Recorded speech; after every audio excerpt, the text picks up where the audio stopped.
की audio book है trading in the zone. यह बुक शेयर मार्केट के ट्रेडर और इन्वेस्टर सभी में एक कॉन्फिडेंस और एक नया जोश भर देगी। लेखक ने बारीकी से मार्केट को समझाया है और एक सक्सेसफुल ट्रेडर और इन्वेस्टर कैसे बने उस माइंडसेट के बारे में भी बताया है। तो शुरू करते हैं। ट्रेडिंग या स्टॉक मार्केट का नाम सुनते ही आपके मन में ही व्यक्ति तुरंत पैसा कमा लेता होगा और कुछ समय में ही करोड़ों में खेलने लगता होगा। ये इमेजिनरी पिक्चर मन में आना एक नेचुरल बात है। आखिर हॉलीवुड और बॉलीवुड दोनों ही सिनेमाज ने ट्रेडर्स की छवि कुछ ऐसी ही शो की है, लेकिन फिक्शन और रियलिटी में जमीन आसमान का फर्क नजर आता है। लोग स्टॉक मार्केट में सुनहरे सपने लेकर चले तो जाते हैं, लेकिन उसमें से कुछ चंद लोग ही आगे बढ़ पाते हैं और उन चंद लोगों में बहुत कम होते हैं जो इस काम में लगातार सफल रह पाते हैं।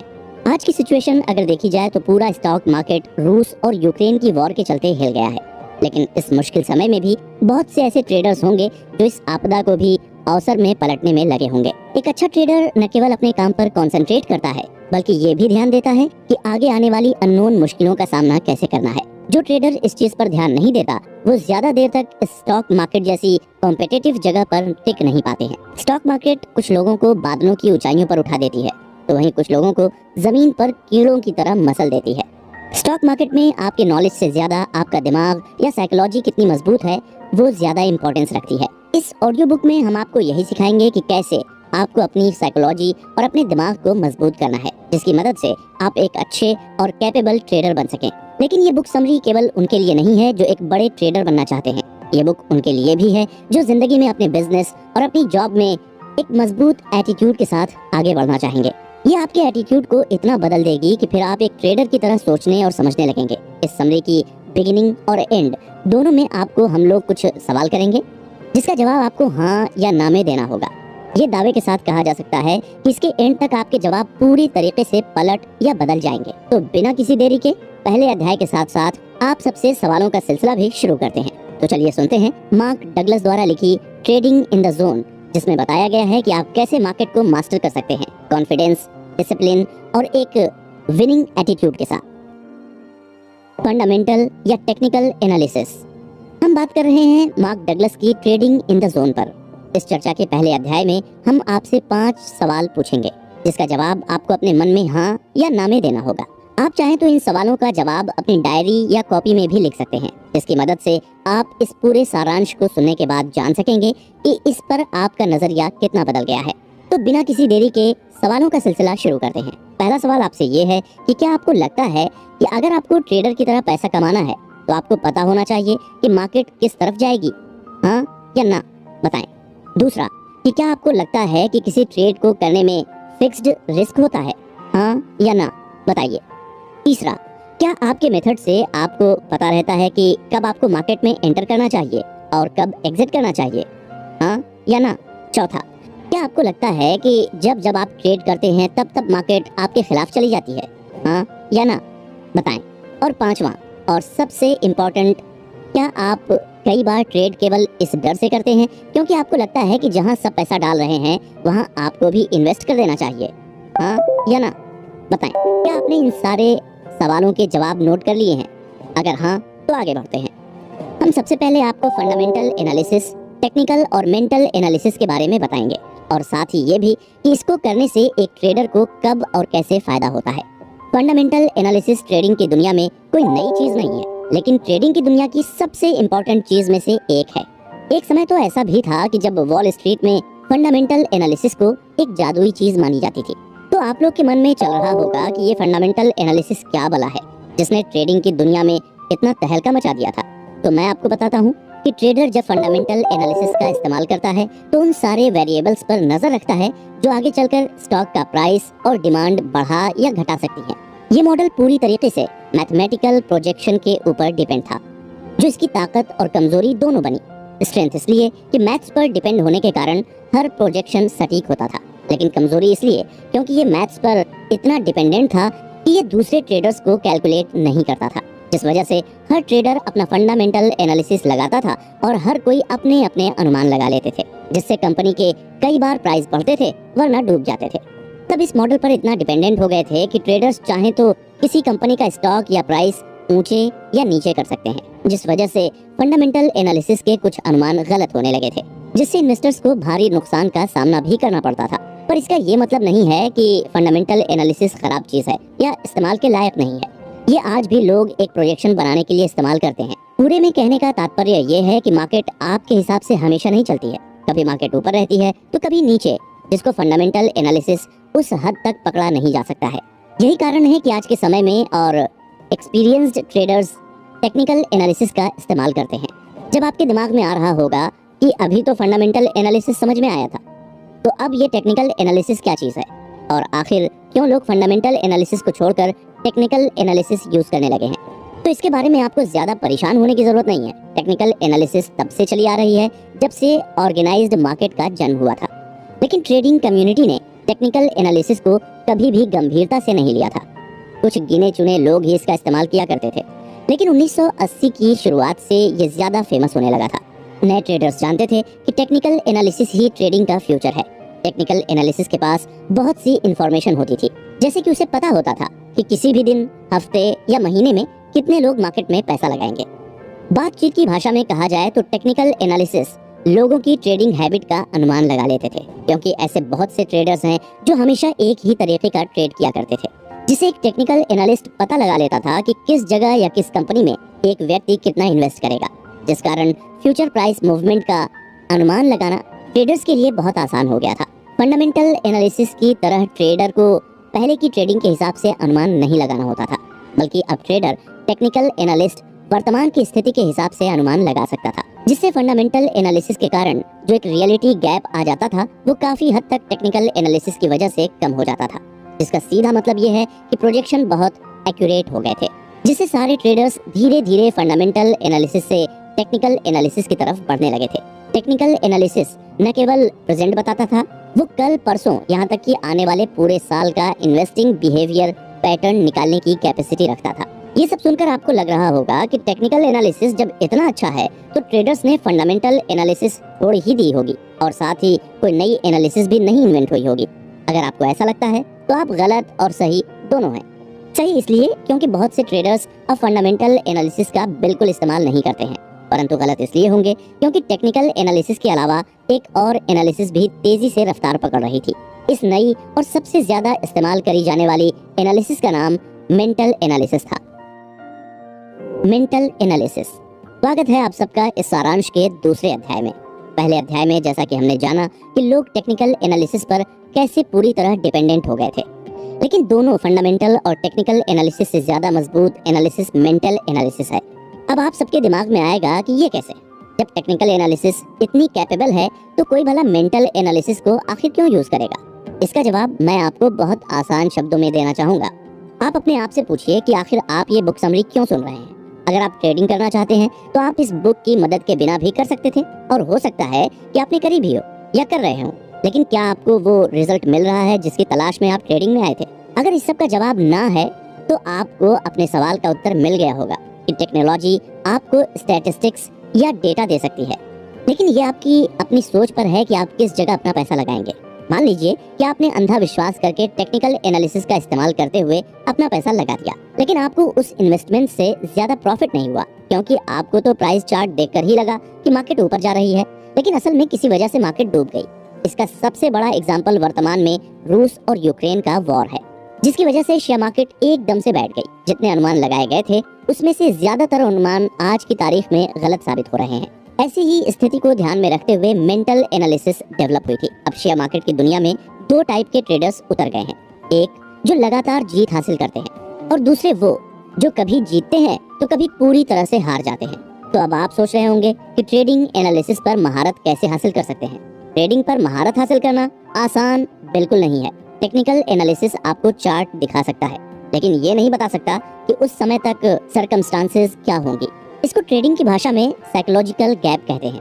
बहुत से लोग और जो एक बड़ा ट्रेडिंग का ग्रुप है वो सिर्फ ग्राफ देखकर ट्रेडिंग करते हैं, वहीं जो बड़े और सफल ट्रेडर्स होते हैं वो ग्राफ के साथ साथ सर्कमस्टांसेस और रिस्क को देखते हुए अपना पैसा लगाते हैं। साथ ही ऐसा भी नहीं है कि ट्रेडिंग की दुनिया में सफल होने के लिए आपके पास कोई बड़ी डिग्री होनी चाहिए या इसे कोई बड़ा बिजनेसमैन ही कर सकता है। ट्रेडिंग की दुनिया में ऐसी बहुत सी कंपनियां हैं जिसमें कम पढ़ाकू लोगों ने भी ट्रेडिंग मास्टर कर ली है। साथ ही ऐसी भी बहुत सी कंपनियां हैं जहां बड़े बड़े डॉक्टर, लॉयर और बिजनेसमैन ने अपना पूरा पैसा ट्रेडिंग में लुटा दिया है। बड़े और सफल ट्रेडर्स कुछ तंत्र या मंत्र का इस्तेमाल नहीं करते हैं, बस वो सिर्फ बाकी ट्रेडर्स से अलग सोचते हैं। वो बहुत से लोगों की तरह भेड़ चाल में नहीं चलते हैं। भेड़ चाल का सबसे अच्छा उदाहरण डॉगी कॉइन है, जिसमें लोगों ने टेस्ला कंपनी के सीईओ एलन मस्क के एक ट्वीट को देखकर सबने अपना पैसा उस क्रिप्टो करेंसी पर लगा दिया था। अगर आप भी इस तरह के ट्रेडर्स में से हैं, तो आपको ये आदत छोड़नी होगी।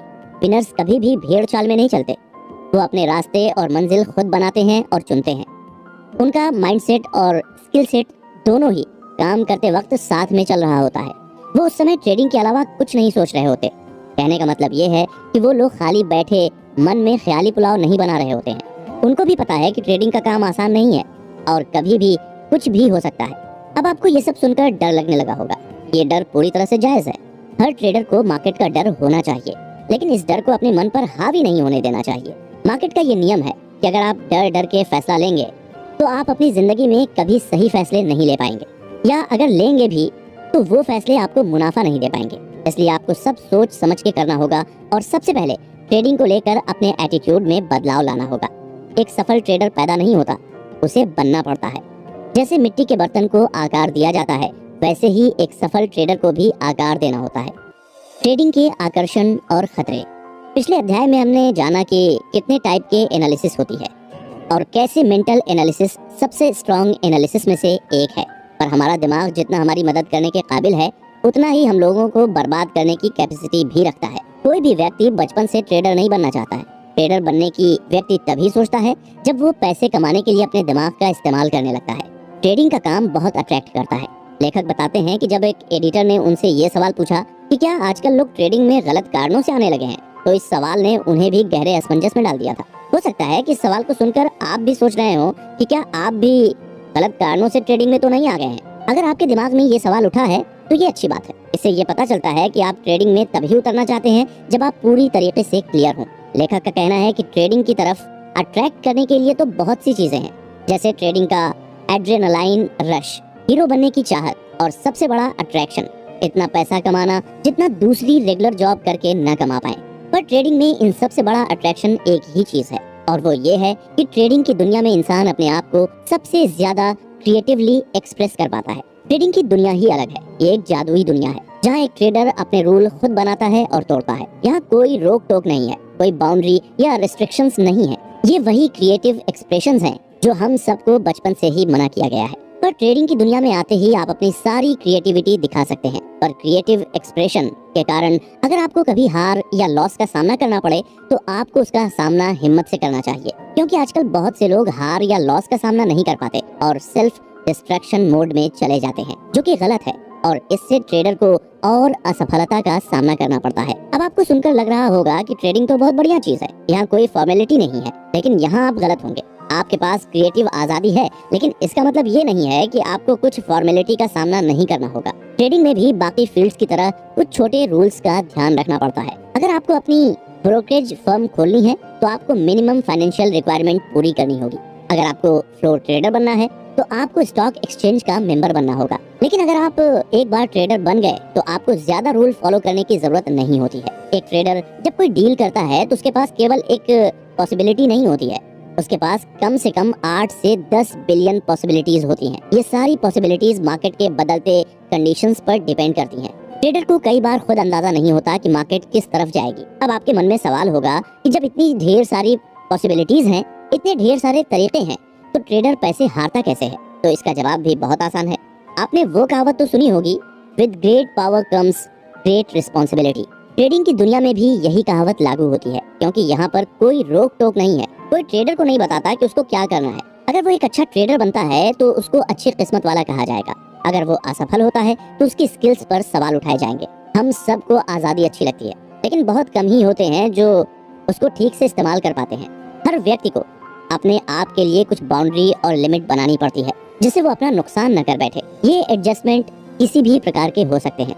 हो सकता है ये एजुकेशन के कारण हो, या फिर हो सकता है ये उनकी सफलता के कारण हो। लेकिन अगर आपको एक सक्सेसफुल ट्रेडर बनना है तो कुछ लिमिट्स रखना नेसेसरी हो जाता है। इसलिए हर ट्रेडर को इस समरी के जरिए हम यही सलाह देना चाहेंगे कि हर ट्रेडर को एक मेंटल स्ट्रक्चर बनाना चाहिए। मेंटल स्ट्रक्चर बनाना आसान नहीं होता है, खासकर तब जब आप उस मेंटल स्ट्रक्चर में अपनी कमियों का सामना बार बार करें। इससे आपके अंदर लगातार एक मेंटल कॉन्फ्लिक्ट चलती रहेगी। हम सब जितना भी कहें कि आज के समय में सब बराबर है, पर हम सब एक दूसरे से अलग सोशल बैकग्राउंड में बड़े हुए हैं। जरूरी नहीं है कि सबकी सोच एक जैसी हो, और ये भी जरूरी नहीं है कि सबकी अपब्रिंगिंग एक जैसी हुई हो सकता है कोई दूसरे शहर, देश या अलग बिलीफ्स के साथ बड़ा हुआ हो, जिससे उसके सोशल स्ट्रक्चर के कारण उसका मेंटल स्ट्रक्चर भी वैसा ही ढला हो। लेकिन ट्रेडिंग एक ग्लोबल मार्केट है, जहाँ पर हर इंसान को अपना मेंटल स्ट्रक्चर बढ़ाना पड़ता है। चलिए आप सबके सामने एक सवाल रखते हैं। अगर आपने किसी छोटे बच्चे को देखा होगा तो आपने देखा होगा कि वो दुनिया में हर चीज के बारे में जानने के लिए कितना एक्साइटेड रहता है। हर बच्चा नई चीज सीखने के लिए भी एक्साइटेड रहता है। इन बच्चों को लिटिल लर्निंग मशीन भी कह सकते हैं। अगर फंडामेंटल लेवल पर देखा जाए तो ये एक्साइटमेंट या क्यूरियोसिटी एक फोर्स ही तो है जो इंसान के अंदर से खुद ही आती है। क्या उस बच्चे को उसके माँ बाप मोटिवेट कर रहे हैं हर चीज के बारे में जानने के लिए? नहीं ना, वो बच्चा खुद ही हर चीज को जानने के लिए एक्साइटेड है। साथ ही हर बच्चा एक ही चीज को लेकर उत्सुक नहीं होता। क्यूरियोसिटी में भी वेरिएशंस होते हैं। कुछ बच्चे किसी एक चीज को लेकर क्यूरियस होते हैं तो कुछ दूसरी चीज के लिए होते हैं। हम सब के अंदर यही उत्सुकता होती है जो हमको अपने काम की तरफ अवेयर बनाती है। यहाँ तक कि छोटे बच्चों को भी पता होता है कि उनको क्या चाहिए और क्या नहीं चाहिए। इतनी छोटी उम्र से ही हम सब के अंदर इंडिविजुअलिटी पैदा हो जाती है। इस पसंद और नापसंद को नेचुरल अट्रैक्शन कहा जाता है। नेचुरल अट्रैक्शन हम सब के अंदर होता है। उसी से हम चुन पाते हैं कि हमारे इंटरेस्ट और पैशन किस चीज में है। यहाँ तक कि जिन चीजों में हम थोड़ा सा भी इंटरेस्टेड होते हैं उसमें भी अच्छा परफॉर्म कर लेते हैं। अगर आप लिस्ट बनाने बैठे तो बहुत सी चीजें ऐसी होंगी जिसमें आप इंटरेस्टेड नहीं होंगे, लेकिन दूसरी तरफ कुछ चीजें ऐसी भी होंगी जिनमें आप थोड़ा बहुत इंटरेस्ट रखते होंगे। इन सब के बाद आपके मन में अब ये सवाल होगा कि ये पैशनेट इंटरेस्ट आता कहाँ से है? तो ना तो ये आसमान से आता है और ना कोई चीज ये आपके अंदर भर सकता है। ये हर इंसान के अंदर उसके रहन सहन और सराउंडिंग से आता है। जिस इन्वायरमेंट में हम बड़े होते हैं उसी के हिसाब से हमारे पैशन और इंटरेस्ट भी डेवलप होते हैं। ये नेचुरल सिलेक्शन हमारी सहायता तो करता है, लेकिन कई बार हमको इससे खतरा भी होता है। इंडिविजुअलिटी को खतरा। इससे पिछले अध्याय में हमने इस पर चर्चा की थी कि आखिर कैसे हम सब के अंदर एक इंडिविजुअलिटी होती है जो हम सब के अंदर बचपन से ही नजर आने लगती है। लेकिन जैसे जैसे हम बड़े होते हैं वैसे वैसे हमारी यही यूनिकनेस कहीं खो जाती है। ये खोती नहीं है, बल्कि असल में हमारे हालात और परिवार के दबाव के कारण हम सब ये भूल ही जाते हैं कि असल में हम लोग को क्या करना था, और सबकी सुनते सुनते अपनी जिंदगी गुजार देते हैं। ये हमारी एग्जिस्टेंस के सबसे गहरे स्तर पर जुड़ी है। इसलिए जब हमको इससे आज़ादी मिलती है तो कॉन्फ्लिक्ट होना तो जायज़ है। उदाहरण के लिए मान लीजिए कि आप एक ऐसे परिवार में पैदा हुए हो जहां सब बहुत फेमस और जाने माने खिलाड़ी या एथलीट हों, लेकिन वहीं आपका इंटरेस्ट क्लासिकल म्यूजिक या आर्ट में हो और आप न चाहते हो कि आप एथलीट बने। हो सकता है कि आपके अंदर एथलीट बनने की नेचुरल एबिलिटी भी हो, लेकिन आपका एथलीट बनने का कोई शौक ना हो। तो अब आप ही बताइए, अगर आप इस स्थिति में होंगे तो जाहिर है कि कॉन्फ्लिक्ट होना तो तय है। इसका कारण है कि कोई भी टिपिकल परिवार ये नहीं चाहता कि उनका बच्चा किसी दूसरी फील्ड में जाए। ऐसे बच्चों को इनकरेजमेंट की तो छोड़िए, कई बार तो उन्हें सीधा सीधा मना कर दिया जाता है, जिससे उनका नेचुरल इंटरेस्ट उसी समय खत्म हो जाता है। उदाहरण के लिए आइए एक और कॉमन सिचुएशन को देखते हैं। एक बच्चा जिसने अपने जीवन में पहली बार कॉफी टेबल पर किसी रखी हुई चीज को नोटिस किया, जिसे हम फ्लावर वाज कहते हैं। वो ईगर है उस चीज के बारे में जानने के लिए, जिसका अर्थ है कि एक इंटरनल फोर्स है जो उसे उस वस्तु को एक्सपीरियंस करने के लिए मजबूर कर रही है। एक मायने में ये ऐसा है जैसे ये शक्ति उसके मन में एक वैक्यूम पैदा करती है, जिससे उसके दिमाग को उसके ऑब्जेक्ट ऑफ इंटरेस्ट से भरना होता है। इसलिए वो फ्लावर वाज पर नजर गड़ाता है और जानबूझकर लिविंग रूम के फर्श पर क्रॉल करके कॉफी टेबल की ओर बढ़ता है।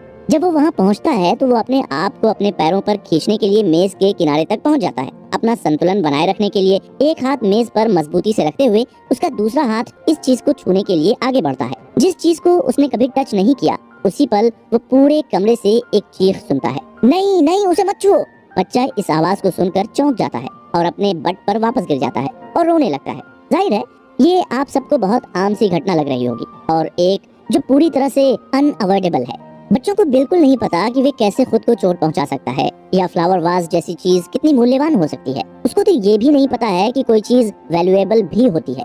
वास्तव में देखा जाए तो ये सीखना कि क्या सुरक्षित है और क्या नहीं है और चीजों का कॉस्ट एक इम्पोर्टेंट सबक है जो बच्चों को अवश्य सीखना चाहिए। हालांकि इन जैसे कुछ छोटी घटनाओं से हमारी साइकोलॉजिकल डायनामिक्स की हमारी कैपेसिटी पर सीधा असर पड़ता है। ये हमारे जीवन में बाद में प्रभावी ढंग से ट्रेड करने के लिए रिक्वायर्ड डिसिप्लिन और कंसंट्रेशन में कभी सहायता तो कभी दिक्कतें पैदा करता है। क्या होता है कि जब हमें अपने आप को उस तरह से एक्सप्रेस करने के अवसर डिनाई कर दिया जाता है कि जिस तरह से हम चाहते हैं, या हमें खुद को इस तरह से एक्सप्रेस करने के लिए मजबूर किया जाता है जो नेचुरल सिलेक्शन प्रोसेस के मुताबिक नहीं है, ऐसे एक्सपीरियंसेस जाहिर हैं हम सबको परेशान करते हैं और अक्सर अपसेट कर देते हैं। अपसेट होने का अर्थ है अनबैलेंस्ड, लेकिन वास्तव में बैलेंस्ड क्या है? कुछ बैलेंस्ड न होने के लिए कुछ ऐसा होना चाहिए जो पहले बैलेंस्ड रहा हो या बराबर हो, पहले से स्थिर हो। वो कुछ डिग्री ऑफ करस्पॉन्डेंस है जो हमारे इंटरनल, मेंटल और एक्सटर्नल एनवायरनमेंट के बीच एग्जिस्ट करे, जहां हम अपने जीवन का एक्सपीरियंस करते हैं।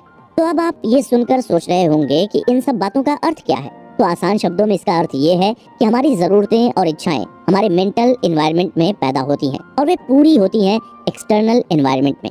यदि ये दो एनवायरनमेंट, मेंटल और एक्सटर्नल, एक दूसरे के साथ करस्पॉन्ड कर रहे हैं तो हम ये कह सकते हैं कि हम एक इनर बैलेंस की स्टेट में हैं और हम सेटिस्फैक्शन या खुशी की भावना महसूस करते हैं। यदि इन दोनों वातावरण में करस्पॉन्डेंस नहीं है तो हम डिससैटिस्फैक्शन, क्रोध और निराशा का अनुभव करते हैं, या जिसे आमतौर पर इमोशनल पेन भी कहा जाता है। इस दर्द को हम सब ने जिंदगी में एक न एक बार तो एक्सपीरियंस किया ही होगा। हो सकता है कभी घर से, कभी किसी चाहने वाले से, या कभी अपने बिजनेस पार्टनर से। इमोशनल पेन के और भी कारण होते हैं, जैसे अब हम जो चाहते हैं वो क्यों नहीं मिल रहा है, या किसी चीज में खुद को एक्सप्रेस करने की आजादी से रोका क्यों जा रहा है।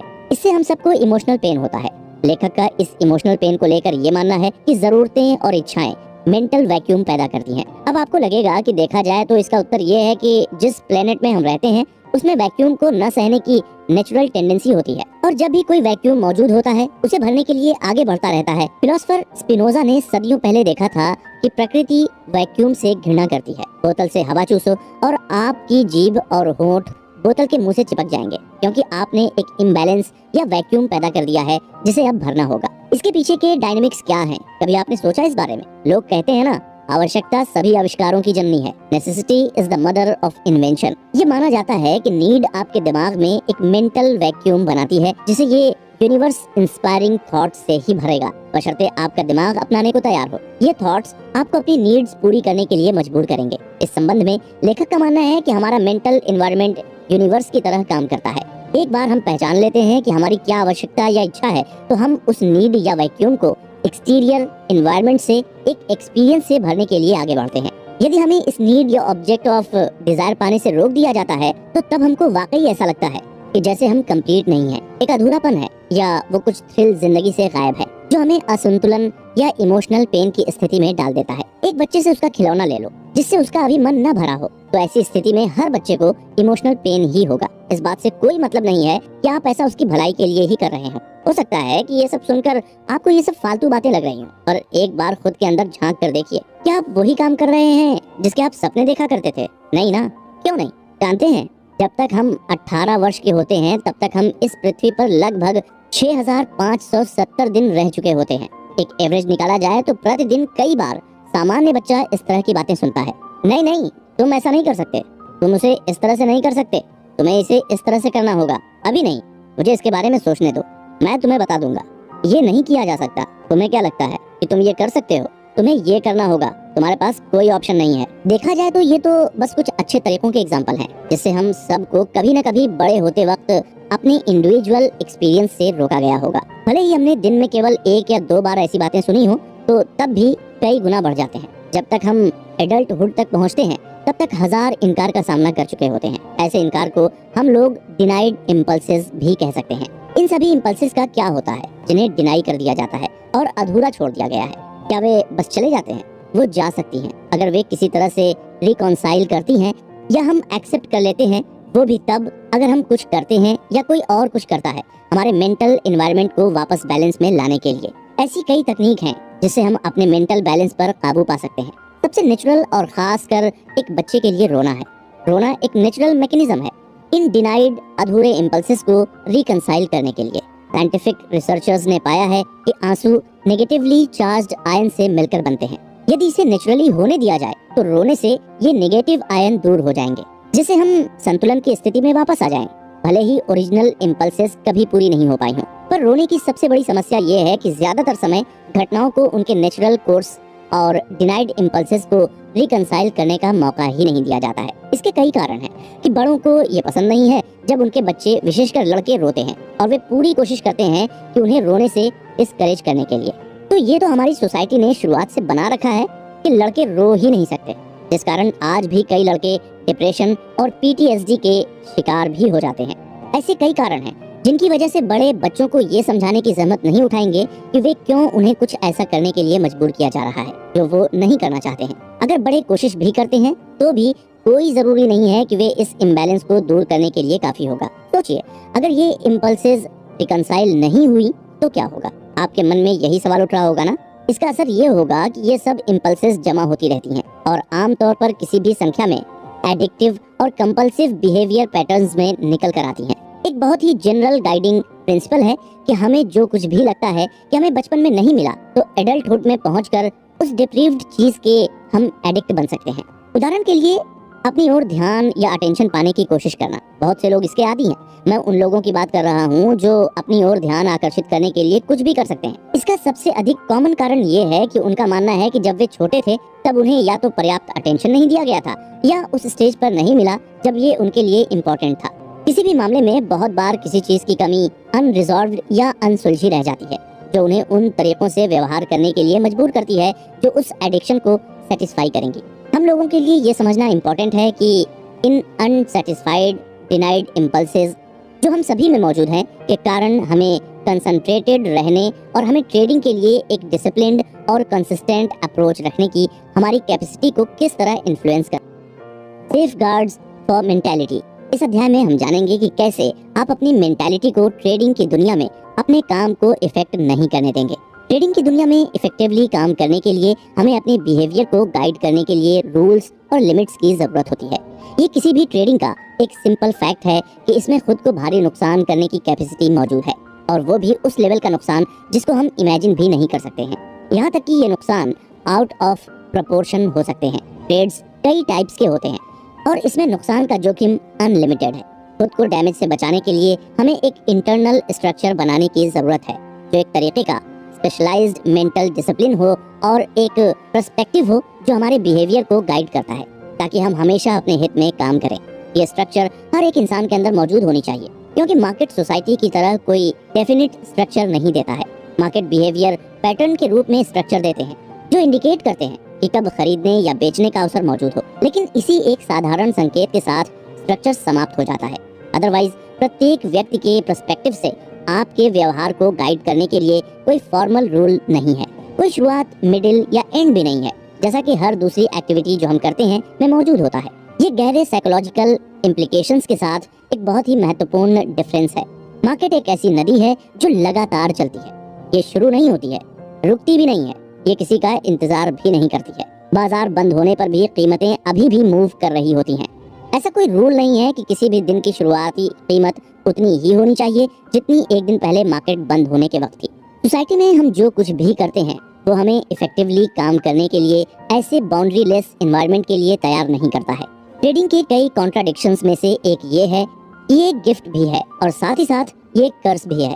गिफ्ट ये है कि शायद हमारे, या यूं कह लीजिए कि ज्यादातर आम लोगों के जीवन में पहली बार हम जो कुछ भी करते हैं उस पर हमारा पूरा कंट्रोल होता है, और कर्ज ये कि हमारे बिहेवियर को गाइड या स्ट्रक्चर देने के लिए कोई एक्सटर्नल रूल या लिमिट्स नहीं है। अगर हम लगातार सक्सेसफुल होना चाहते हैं तो ये जरूरी है कि ट्रेडिंग एनवायरनमेंट की अनलिमिटेड कैरेक्टरिस्टिक्स को दिमाग में रखते हुए कुछ हद तक रेस्ट्रेंट और सेल्फ कंट्रोल के साथ काम करें। हमें जिस स्ट्रक्चर की आवश्यकता है उसको हमारे दिमाग को खुद ही डेवलप करना होगा। ये कॉन्सेप्ट ऑफ फ्री विल सबके बस की बात नहीं है, और यहीं से दिक्कतें शुरू होती हैं। पहली दिक्कत जिसका हर ट्रेडर को सामना करना पड़ता है वो है रूल या नियम बनाना। नियमों की आवश्यकता तो सभी को समझ में आ सकती है, लेकिन ये रूल्स बनाने के लिए खुद को मजबूर करना मुश्किल हो सकता है। ऐसा इसलिए है कि हम अपना ज्यादातर जीवन इन्हीं रूल से मुक्त होने की कोशिश करते रहते हैं। आमतौर पर अपने लिए रूल्स बनाना बहुत दर्द और पीड़ा देता है। अब हम आपसे ये नहीं कह रहे हैं कि आपको एक सफल ट्रेडर बनने के लिए अपनी सभी पिछली फ्रस्ट्रेशंस और डिसअपॉइंटमेंट्स को हैंडल करना होगा। ऐसा तो बिल्कुल भी नहीं है, और ये जरूरी नहीं है कि आपको ये सब झेलना ही है। लेखक का कहना है कि उन्होंने कई ऐसे ट्रेडर्स के साथ काम किया है जिन्होंने कंसिस्टेंसी से अपने एम्स को हासिल किया है और अपनी डिनाइड इम्पल्सेस के बैकलॉग को हैंडल करने के लिए कुछ भी नहीं किया है। हालांकि उन्होंने ये जरूर कहा है कि आप इस सच्चाई को फॉर ग्रांटेड नहीं ले सकते हैं कि जिस मेंटल स्ट्रक्चर की आपको जरूरत है उसके लिए आपको इस पर कितना एफर्ट और फोकस करना पड़ेगा। आपको वो मेंटल स्ट्रक्चर पाना है जिससे नेगेटिव इफेक्ट को कंपनसेट कर सकें। ये इसलिए जरूरी है कि एक सक्सेसफुल ट्रेडर बनने के लिए आपको जो स्किल्स चाहिए उसमें ये डिनाइड इम्पल्सेस बैरियर न बन जाए।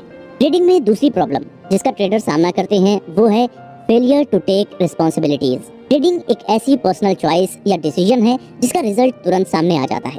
इसमें शुरू करने और खत्म करने की पूरी आजादी हमारे हाथ में होती है। परेशानी ये है कि हमें डिसीजन या चॉइसेस लेने की फ्रीडम तो चाहिए, लेकिन हम उसके रिजल्ट की जिम्मेदारी लेने को तैयार नहीं है। कई बार ट्रेडर्स रैंडमली ट्रेड करते हैं, यानी बिना किसी प्लानिंग के ट्रेड करते हैं, जो कि लेखक की नजर में एक बहुत बड़ी भूल है।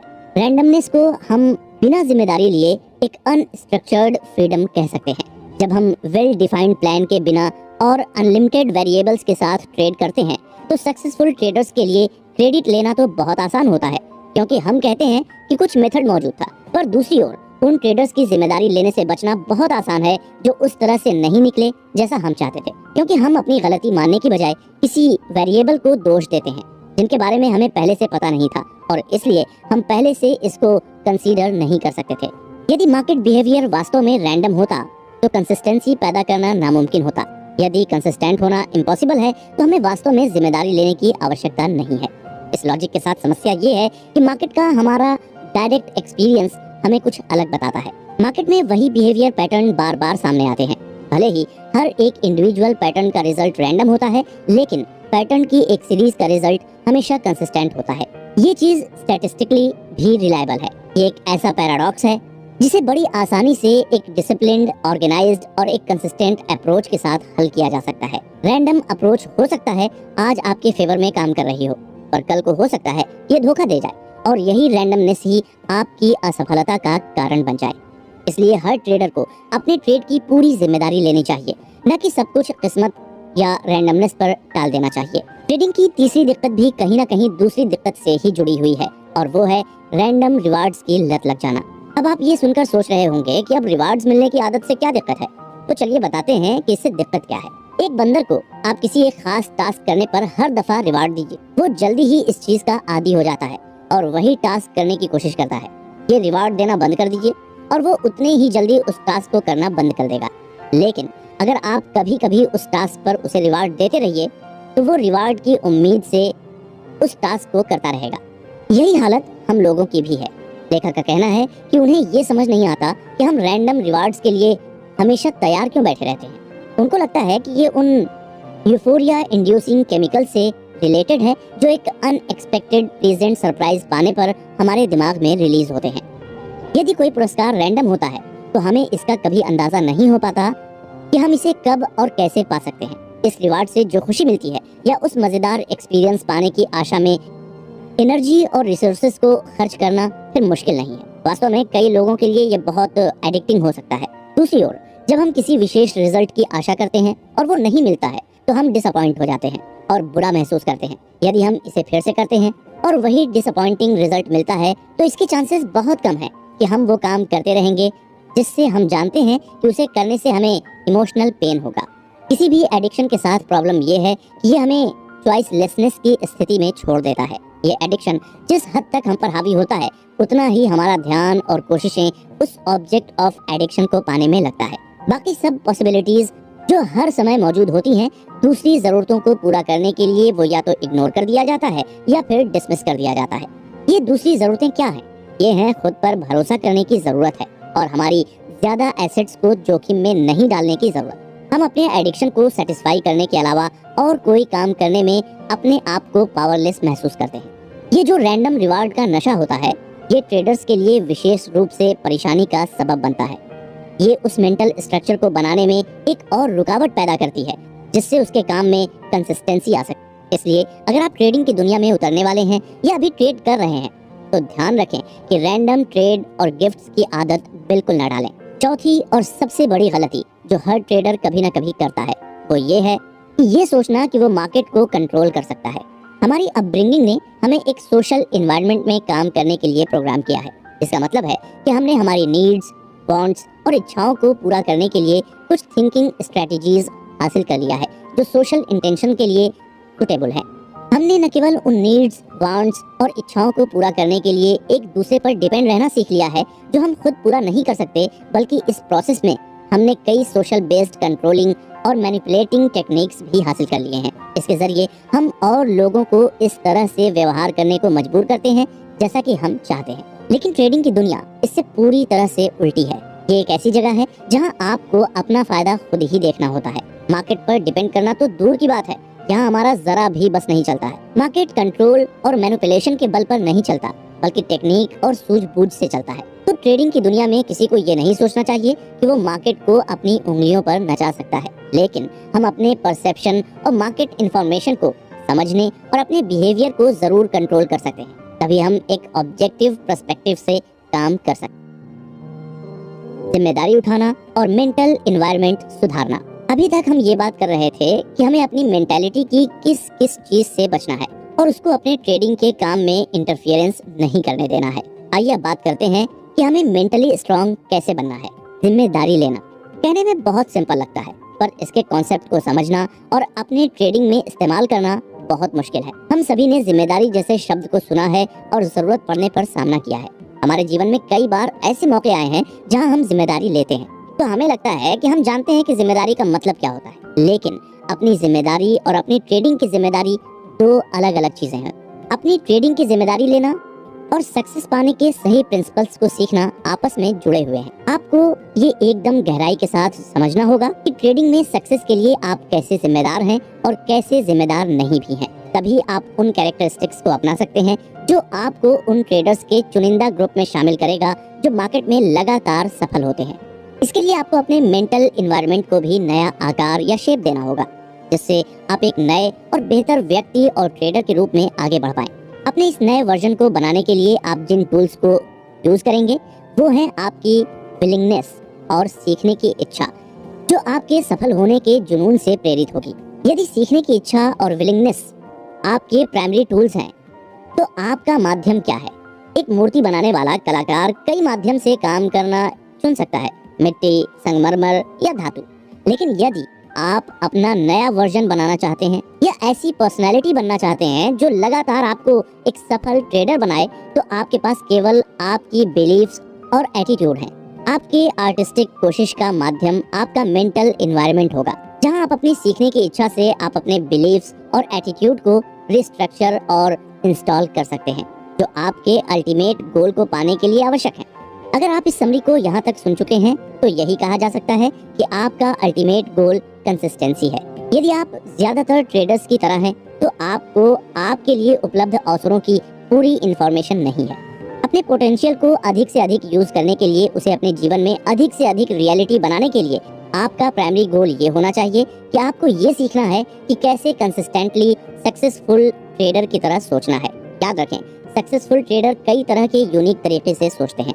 उन्होंने एक मेंटल स्ट्रक्चर हासिल कर ली है जो उन्हें बिना किसी डर के ट्रेड करने देता है और साथ ही उन्हें लापरवाही और फियर बेस्ड गलतियां करने से प्रोटेक्ट करता है। इस माइंडसेट के कई कंपोनेंट्स हैं, लेकिन बॉटम लाइन ये है कि सक्सेसफुल ट्रेडर डर और लापरवाही के इफेक्ट्स को अपनी ट्रेडिंग से लगभग मिटा दिया है।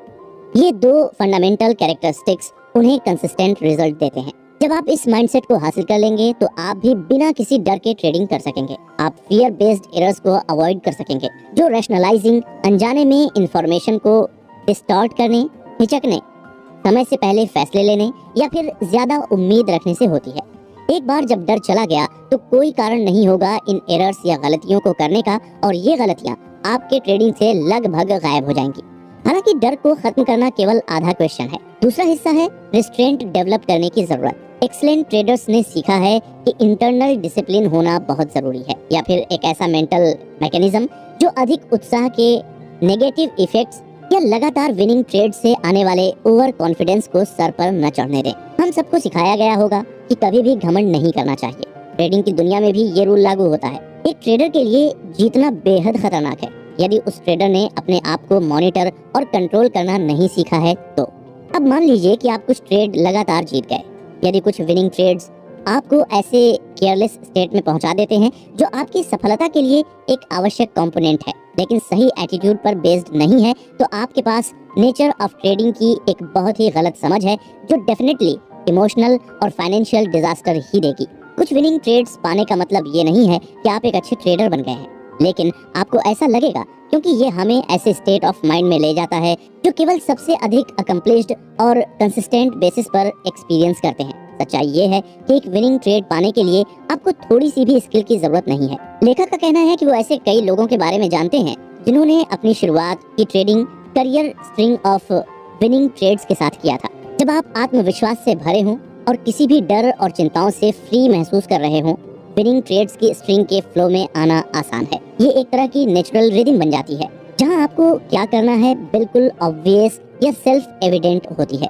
ये लगभग वैसा ही है जैसे मार्केट खुद आपको चीख चीख कर बता रहा हो कि कब खरीदना है और कब बेचना है, और आपको एनालिटिकल सोफिस्टिकेशन की कोई खास जरूरत नहीं रह जाती है। और जाहिर है क्योंकि आपको कोई डर नहीं रह गया है, आप अपने टारगेट को बिना किसी इंटरनल आर्गुमेंट या कॉन्फ्लिक्ट के कर सकते हैं। लेखक यहाँ पर जो बात कह रहे हैं वो ये है कि किसी भी कोशिश में जीतना ज्यादातर एटीट्यूड का काम होता है। बहुत सारे लोग इसके बारे में जानते हैं, लेकिन साथ ही ज्यादातर लोग ये नहीं समझ पाते हैं कि एटीट्यूड उनके रिजल्ट्स में कितना बड़ा रोल प्ले करता है। ज्यादातर स्पोर्ट्स या अन्य कॉम्पिटिटिव एक्टिविटीज में पार्टिसिपेंट्स को फिजिकल स्किल्स के साथ साथ स्ट्रेटेजीज के रूप में मेंटल स्किल्स भी डेवलप करनी होती है। यदि स्किल्स में विरोधियों में डिफरेंस है तो बेहतर स्किल्स वाला व्यक्ति आमतौर पर जीतता है।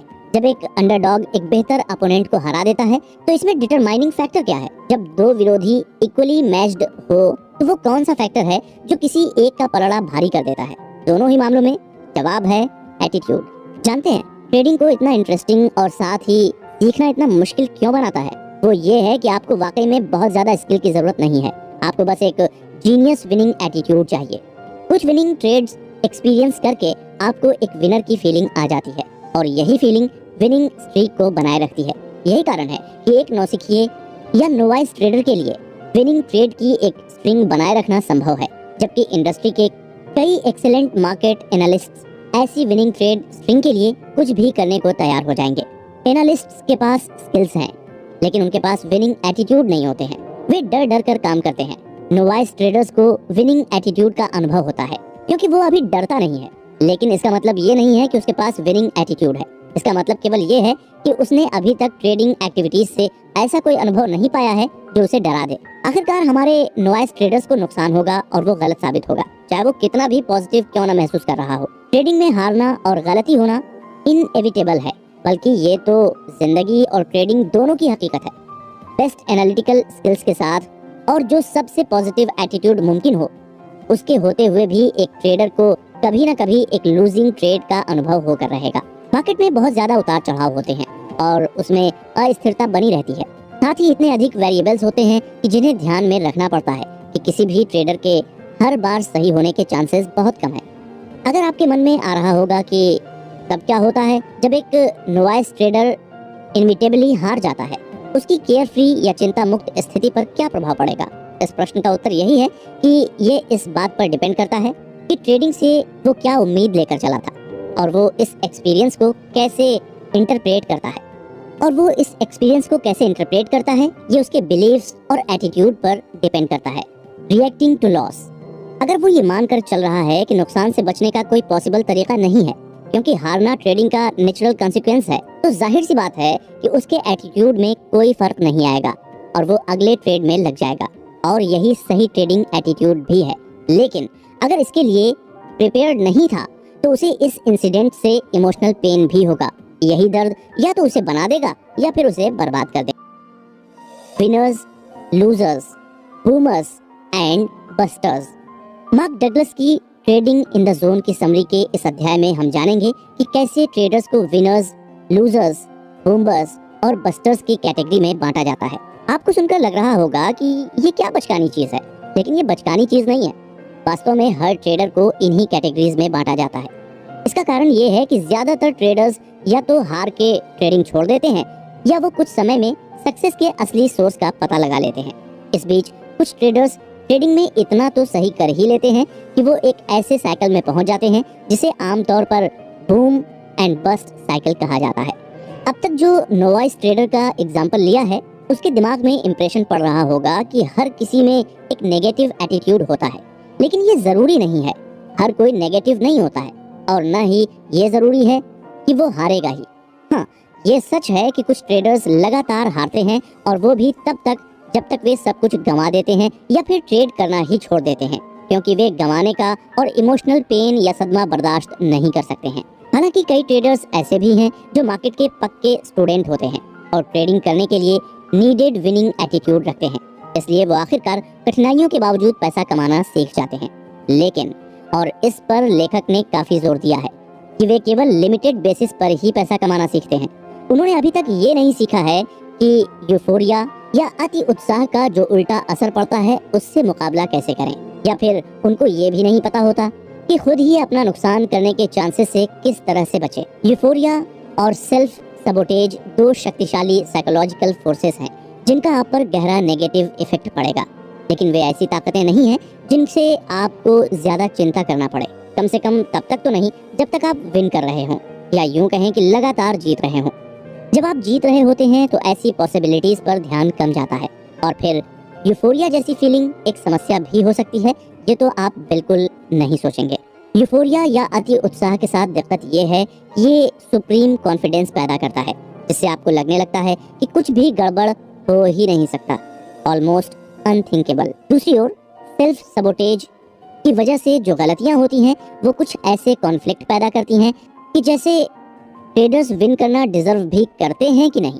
जब आप जीत रहे होते हैं तब आप सबसे अधिक गलती करने वाले, ओवर ट्रेडिंग करने, बहुत बड़ी पोजीशन में एंटर करना, अपने ही रूल्स को तोड़ना या आम तौर पर इस तरह से काम करना जैसे कि आपके बिहेवियर पर कोई समझदारी या बाउंड्री की जरूरत ही नहीं है।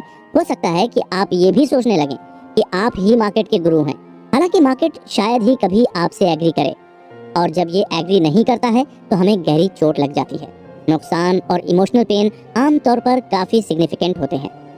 आप एक बूम एक्सपीरियंस करेंगे और उसके बाद एक इनएविटेबल बस्ट। जैसा कि इस एपिसोड की शुरुआत में कहा गया था कि इन ट्रेडर्स को कैसे कैटेगरी में बांटा जाता है, तो लेखक के मुताबिक अगर उन्हें ट्रेडर्स को उनके रिजल्ट्स के आधार पर कैटेगराइज करना होता तो वो उन्हें 3 कैटेगरी में रखते। सबसे छोटा ग्रुप, शायद एक्टिव ट्रेडर्स के 10% से भी कम, ये वो हैं जो कंसिस्टेंट विनर्स होते हैं। मामूली गिरावट के साथ उनके पास लगातार बढ़ती इक्विटी कर्व है। वे जो ड्रॉ डाउन एक्सपीरियंस करते हैं वो उस तरह के नॉर्मल नुकसान होते हैं जो किसी भी ट्रेडिंग मेथोडोलॉजी या सिस्टम को होता है। उन्होंने न केवल पैसा कमाना सीख लिया है बल्कि अब उन पर साइकोलॉजिकल फोर्स का कोई असर नहीं पड़ता है जो बूम एंड बस्ट साइकिल का कारण बनते हैं। इसके अलावा एक दूसरा ग्रुप भी है जिसमें 30 से 40% एक्टिव ट्रेडर्स शामिल होते हैं जो कंसिस्टेंट लूजर होते हैं। उनके इक्विटी कर्व कंसिस्टेंट विनर्स के कर्व्स के ठीक उल्टे होते हैं, जिसमें ज्यादातर लूजिंग ट्रेडर्स होते हैं और कभी कभार एक आध विनर ट्रेड भी होता है। भले ही वे कितने समय से ट्रेड कर रहे हों, इस ट्रेडिंग की दुनिया के बारे में ऐसा बहुत कुछ होता है जो उन्होंने नहीं सीखा है। उन्हें या तो नेचर ऑफ ट्रेडिंग के बारे में कोई इल्यूजन है या वो इससे इस तरह से एडिक्टेड हो जाते हैं कि उनके लिए विनर होना लगभग इम्पॉसिबल हो जाता है। और इन दोनों के अलावा जो लार्जेस्ट ग्रुप है जिसके अंदर बाकी के 40 से 50% एक्टिव ट्रेडर्स आते हैं वो हैं बूम एंड बस्टर्स। उन्होंने पैसा कमाना तो जैसे तैसे सीख लिया है, लेकिन उन्होंने ये नहीं सीखा है कि ट्रेडिंग स्किल्स एक बहुत ही बड़ी फील्ड है जिस पर उनको महारत हासिल करनी होगी अगर वो अपना कमाया हुआ पैसा बचाना चाहते हैं, या यूं कहिए कि वो अपनी कमाई गंवाना नहीं चाहते हैं। तो इस कारण उनके इक्विटी कर्व आमतौर पर रोलर कोस्टर राइड्स की तरह दिखते हैं। एक अच्छी स्टीडी एसेंट या चढ़ाई के बाद एक खड़ी ड्रॉप ऑफ या गिरावट, फिर एक और अच्छा स्टीडी एसेंट, एक और खड़ी ड्रॉप ऑफ। उनकी ट्रेडिंग एक रोलर कोस्टर साइकिल की तरह लगातार चालू रहती है। इन 3 ग्रुपों के बारे में आपको सुनकर लग रहा होगा कि ऐसे ही थोड़े ना ग्रुप बन जाते हैं, लेकिन लेखक ने ये 3 ग्रुप बिना सोचे समझे ऐसे ही हवा में नहीं बना दिए हैं। उन्होंने कई अनुभवी ट्रेडर्स के साथ काम किया है जिन्होंने अनबिलीवेबल विनिंग स्ट्रीक्स एक साथ पाई हैं। कभी कभी महीनों निकल जाते हैं और एक भी दिन उन्हें लॉस नहीं होता है। लाइन से 15 या 20 विनिंग ट्रेड्स उनके लिए अनयूजुअल नहीं है, लेकिन बूम और बस्टर्स के लिए ये स्ट्रीक्स हमेशा एक ही तरह से भारी नुकसान में समाप्त होती हैं। ये नुकसान या तो यूफोरिया या सेल्फ सबोटेज का रिजल्ट होती हैं। यदि आप भी बूम एंड बस्ट साइकिल की इस तीसरी कैटेगरी में आते हैं तो इस पर ध्यान दें। यदि आप हर लूजिंग ट्रेड को फिर से कर सकते हैं जो एक गलती या लापरवाही का नतीजा था, अब आपके पास कितना पैसा होगा। इस बेसिस पर रिकैलकुलेट किए गए परिणाम के बाद अब आपका इक्विटी कर्व कैसा दिखेगा। लेखक का मानना है कि आप में से बहुत से लोग कंसिस्टेंट विनर्स के ग्रुप में आएंगे। अब इस बारे में सोचें कि जब आपका नुकसान हुआ तो उस समय आपका क्या रिएक्शन था? क्या आपने उनकी पूरी जिम्मेदारी ली थी? क्या आपने ये पहचानने की कोशिश की कि आप अपनी सोच या बिहेवियर या फिर अपना एटीट्यूड कैसे बदल सकते हैं? या फिर आपने बाजार की ओर देखा और सोचा कि आप क्या और कैसे कुछ सीख सकते हैं कि ऐसी घटना दोबारा ना होने पाए? जाहिर सी बात है, मार्केट का आपकी लापरवाही और ना ही आपके द्वारा की गई गलतियों से कोई लेना देना है, और ना ही मार्केट को इस बात से कोई लेना देना है कि आप ये पैसा डिजर्व करते हैं कि नहीं। ट्रेडर्स के लिए ये कॉन्सेप्ट मानना शायद सबसे कठिन में से एक है कि बाजार आपका एटीट्यूड या स्टेट ऑफ माइंड नहीं क्रिएट करता है। ये केवल एक मिरर की तरह काम करता है और वही दिखाता है जो आपके खुद के अंदर है। अगर आप कॉन्फिडेंट हैं, ऐसा इसलिए नहीं है कि मार्केट आपको ऐसा महसूस करा रहा है, ऐसा इसलिए है क्योंकि आपके विश्वास और एटीट्यूड इस तरह से जुड़े होते हैं जो आपको आगे बढ़ने देता है और जो भी रिजल्ट हो उसकी जिम्मेदारी लेता है। साथ ही इनसाइट डेवलप करने में भी सहायता करता है। आप अपनी आत्मविश्वास की स्थिति बनाए रखते हैं सिर्फ इसलिए क्योंकि आप लगातार सीख रहे हैं। इसके उलट यदि आप गुस्से में हैं और डरते हैं तो ऐसा इसलिए है क्योंकि आप कुछ हद तक मानते हैं कि मार्केट ही आपके रिजल्ट्स का कारण है, न कि आप खुद अपने रिजल्ट्स पर कंट्रोल रखते हैं। इन सब बातों से लेखक ये बताने की कोशिश कर रहे हैं कि जिम्मेदारी न लेने का सबसे बुरा रिजल्ट ये होता है कि ये आपको बेहद तकलीफ पहुंचाता है और आपको डिससैटिस्फाइड रखता है। एक पल के लिए इसके बारे में सोचिए। यदि आप अपने परिणामों के लिए जिम्मेदार नहीं हैं, तो आप मान लेंगे कि आपके पास सीखने के लिए कुछ नहीं है और आप जैसे हैं वैसे ही रह सकते हैं। ऐसी सोच के साथ आप आगे नहीं बढ़ेंगे और आप नहीं बदलेंगे, जिसके कारण आप घटनाओं को पहले की तरह समझेंगे और इसलिए उन्हें उसी तरह से जवाब देंगे और फिर वही खराब रिजल्ट प्राप्त करेंगे। या आप शायद ये भी मान लें कि आपकी समस्याओं का सॉल्यूशन और मार्केट नॉलेज प्राप्त करना है। सीखना हमेशा वर्चुअस होता है, लेकिन इस मामले में यदि आप अपने एटीट्यूड और पर्सपेक्टिव की जिम्मेदारी नहीं लेते हैं तो आप अपनी नॉलेज का गलत ढंग से इस्तेमाल कर रहे होंगे। इसे महसूस किए बिना आप अपनी नॉलेज का उपयोग जोखिम उठाने की जिम्मेदारी से बचने के लिए करेंगे। इस प्रोसेस में आप अंत में उन चीजों को क्रिएट करते हैं जिनसे आप बचने की कोशिश कर रहे हैं। ये आपको उसी दर्द और डिससैटिस्फैक्शन के एक साइकिल में घेरे रखेगा। हालांकि ब्लेम करने से एक ठोस लाभ मिलता है और वो ये कि आप जो चाहते थे और जो नहीं मिला उसके लिए आप मार्केट को जिम्मेदार ठहराते हैं। आप अपनी खुद की हार्श सेल्फ क्रिटिसिज्म से टेम्पररी रूप से खुद को बचा सकते हैं। आप सोच रहे होंगे टेम्पररीली ही क्यों? लेखक ने टेम्पररीली इसलिए कहा है क्योंकि आप जब जिम्मेदारी दूसरों पर डालते हैं तो आप उस एक्सपीरियंस से ही खुद को अलग कर लेते हैं जिससे आपको सीखने की जरूरत होती है। विनिंग एटीट्यूड की हमारी डेफिनेशन याद रखें। आपके एफर्ट्स की पॉजिटिव एक्सपेक्टेशन, इस एक्सेप्टेंस के साथ कि आपको जो भी रिजल्ट मिलते हैं वो आपके लेवल ऑफ डेवलपमेंट का सही रिफ्लेक्शन है और अपने आप को बेहतर करने के लिए आपको क्या सीखने की जरूरत है। यदि आप उस पेनफुल फीलिंग्स को ब्लॉक करने के लिए ब्लेम करते हैं तो ये अपने आप को कोसने की वजह से है। आपने जो कुछ किया है वो एक घाव पर एक इन्फेक्टेड बैंडेड लगा दिया है। आप चाहें तो ये कर सकते हैं जिससे आपको ये भी लगेगा कि आपने समस्या का सॉल्यूशन निकाल लिया है, लेकिन इतना समझ लीजिए कि वो समस्या केवल बाद में फिर से उभरने वाली है। जब वो समस्या दोबारा खड़ी होगी तब आप उसको बिल्कुल नहीं संभाल पाएंगे। ये सिर्फ इसलिए है क्योंकि आपने ऐसा कुछ भी नहीं सीखा है जिससे आप कुछ ऐसे इंटरप्रिटेशंस बना सकें जो आपको एक बेहतर और सेटिस्फाइंग एक्सपीरियंस देगा। इन्हीं सब कारण से अपने काम की रिस्पॉन्सिबिलिटी खुद लेना जरूरी है। साथ ही हमें मार्केट को कभी हल्के में नहीं आंकना चाहिए, बल्कि उसको लगातार पढ़ते रहना चाहिए जिससे हम उसका आकलन ठीक तौर पर कर पाएं। अगर आपने इन चीजों पर अमल कर लिया और साथ ही अपने अंदर विनिंग एटीट्यूड ले आए तो क्या पता आप भी उन 10% की कैटेगरी में आ जाएं जो कंसिस्टेंट विनर्स कहलाते। Dynamics of perception. पिछले अध्याय में आपने जाना कि कितने टाइप की कैटेगरी होती है और कैसे आप अपने अंदर विनिंग एटीट्यूड लाकर एक विनर बन सकते हैं। इस अध्याय में हम आपको बताएंगे कि कैसे ट्रेडिंग में परसेप्शन भी एक रोल प्ले करता है।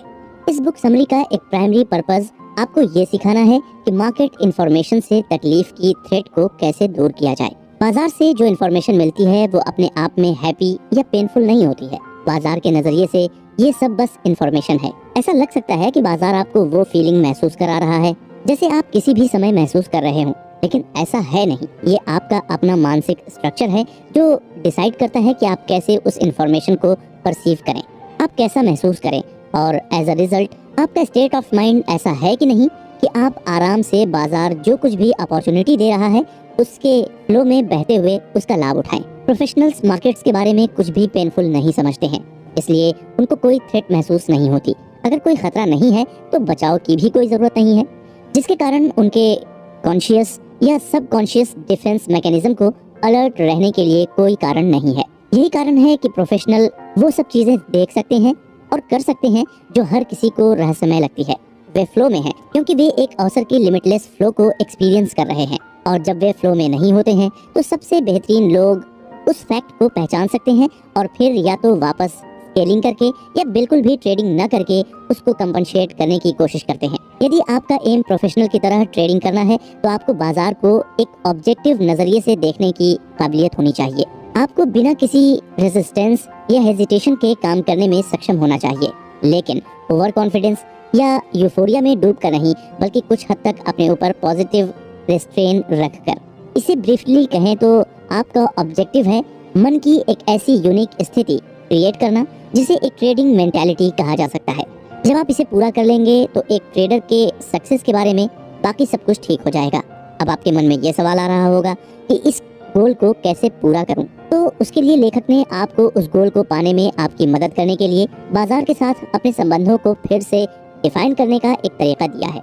ऐसी इन्फॉर्मेशन जिसके कारण से कुछ भी रिस्क के रूप में देखने की बहुत कम या कोई पॉसिबिलिटी ना हो।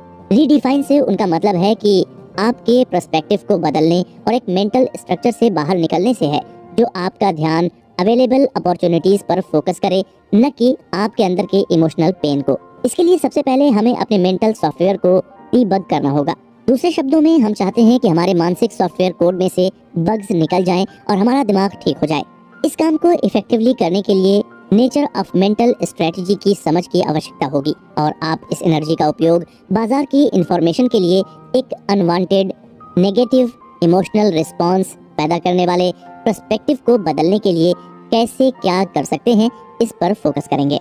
सबसे पहले बात करते हैं एक कॉज एंड इफेक्ट रिलेशनशिप की, जो हमारे और बाकी सभी चीजें जो एक्सटर्नल एनवायरनमेंट में मौजूद हैं, कॉन्सिक्वेंटली एक्सटर्नल फोर्सेस के साथ हमारे एनकाउंटर वो क्रिएट करता है, जिसे लेखक ने हमारे दिमाग के अंदर एनर्जी स्ट्रक्चर्स का नाम दिया है। यादें, डिस्टिंक्शंस और अल्टीमेटली जीवन भर हम जिनसे बिलीफ्स एक्वायर करते हैं, वे हमारे मानसिक वातावरण में स्ट्रक्चर्ड एनर्जी के रूप में मौजूद होते हैं। स्ट्रक्चर्ड एनर्जी एक एब्स्ट्रैक्ट कॉन्सेप्ट है। आप खुद से पूछ रहे होंगे, ऊर्जा आकार या रूप कैसे लेती है? ह्यूमन कॉन्शियसनेस के विकास पर विचार करें और केवल 100 साल पहले की तुलना ढंग से कार्य करने के लिए क्या जानना जरूरी है, ये सोचें। वहाँ ये इंडिकेट करने के लिए बिल्कुल कुछ भी नहीं है कि हमारे पास सीखने की अनलिमिटेड कैपेसिटी नहीं है।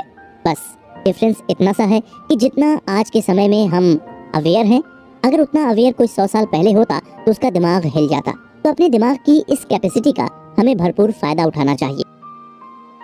एसोसिएशन की ताकत। पिछले अध्याय में हमने आपको ये बताया कि ट्रेडिंग में सब कैसे परसेप्शन का खेल है। अब इस अध्याय में हम आपको बताएंगे कि कैसे एसोसिएशन की ताकत ट्रेडिंग में और आपकी पर्सनल जिंदगी में भी कैसे सहायता करती है। फॉर एग्जाम्पल, मान लीजिए कि एक बच्चा जो पहली बार किसी डॉगी के पास जाता है और यदि वो डॉगी उस बच्चे पर भौंक देता है तो जाहिर सी बात है कि उस बच्चे के मन में एक डर बैठ जाएगा और वो जिंदगी भर डॉगी से डरेगा, क्योंकि उसका पहला एक्सपीरियंस खराब हुआ था। लेकिन क्या ये सही है कि किसी एक खराब एक्सपीरियंस से हम जिंदगी भर एक चीज से डरते रहें?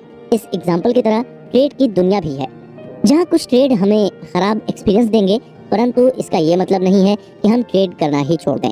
मार्केट केवल न्यूट्रल पर्सपेक्टिव से इंफॉर्मेशन क्रिएट करता है, साथ ही ये ऑब्जर्वर यानी आपको अपनी ओर से कुछ करने की एक नीडलेस अपॉर्चुनिटी देता है। यदि आप उस सेकंड में जो देख रहे हैं उसके कारण आपको डर लगता है तो अपने आप से ये प्रश्न पूछिए, क्या ये इंफॉर्मेशन वाकई खतरनाक है या आप बस पिछले एक्सपीरियंस के इन्फ्लुएंस की वजह से घबरा रहे हैं? इसे यूं भी कह सकते हैं कि आप वही देख रहे हैं जो आपका खुद का स्टेट ऑफ माइंड रिफ्लेक्ट कर रहा है। ये कॉन्सेप्ट एक्सेप्ट करना बहुत मुश्किल है, तो चलिए आपको इस पॉइंट को क्लियर करने के लिए एक एग्जांपल देते हैं। एक सिनेरियो या सिचुएशन इमेजिन सेट करें जहां आपके अपने आखिर के 2 या 3 ट्रेड लॉस में थे। आप बाजार स्टडी कर रहे हैं और आप जो वेरिएबल यूज करते हैं वो इंडिकेट कर रहे हैं कि एक अपॉर्चुनिटी वर्तमान में मौजूद है। तुरंत ट्रेड एग्जीक्यूट करने के बजाय आप संकोच करते हैं। आपको ये ट्रेड बहुत जोखिम भरा लगता है, इतना जोखिम भरा कि आप अपने से सवाल करना शुरू करते हैं कि क्या ये वाकई एक सिग्नल है, जिसके कारण आप अपनी सोच को ही क्वेश्चन करने लगते हैं। आप ऐसी इंफॉर्मेशन ढूंढने लगते हैं जिससे ये साबित हो जाए कि ये ट्रेड काम क्यों नहीं करेगा। ये ऐसी इंफॉर्मेशन है जिस पर आप नॉर्मली ध्यान नहीं देंगे और ये डेफिनेटली ऐसी इंफॉर्मेशन नहीं है जो आपकी ट्रेडिंग मेथोडोलॉजी का हिस्सा है। इस बीच बाजार चल रहा है।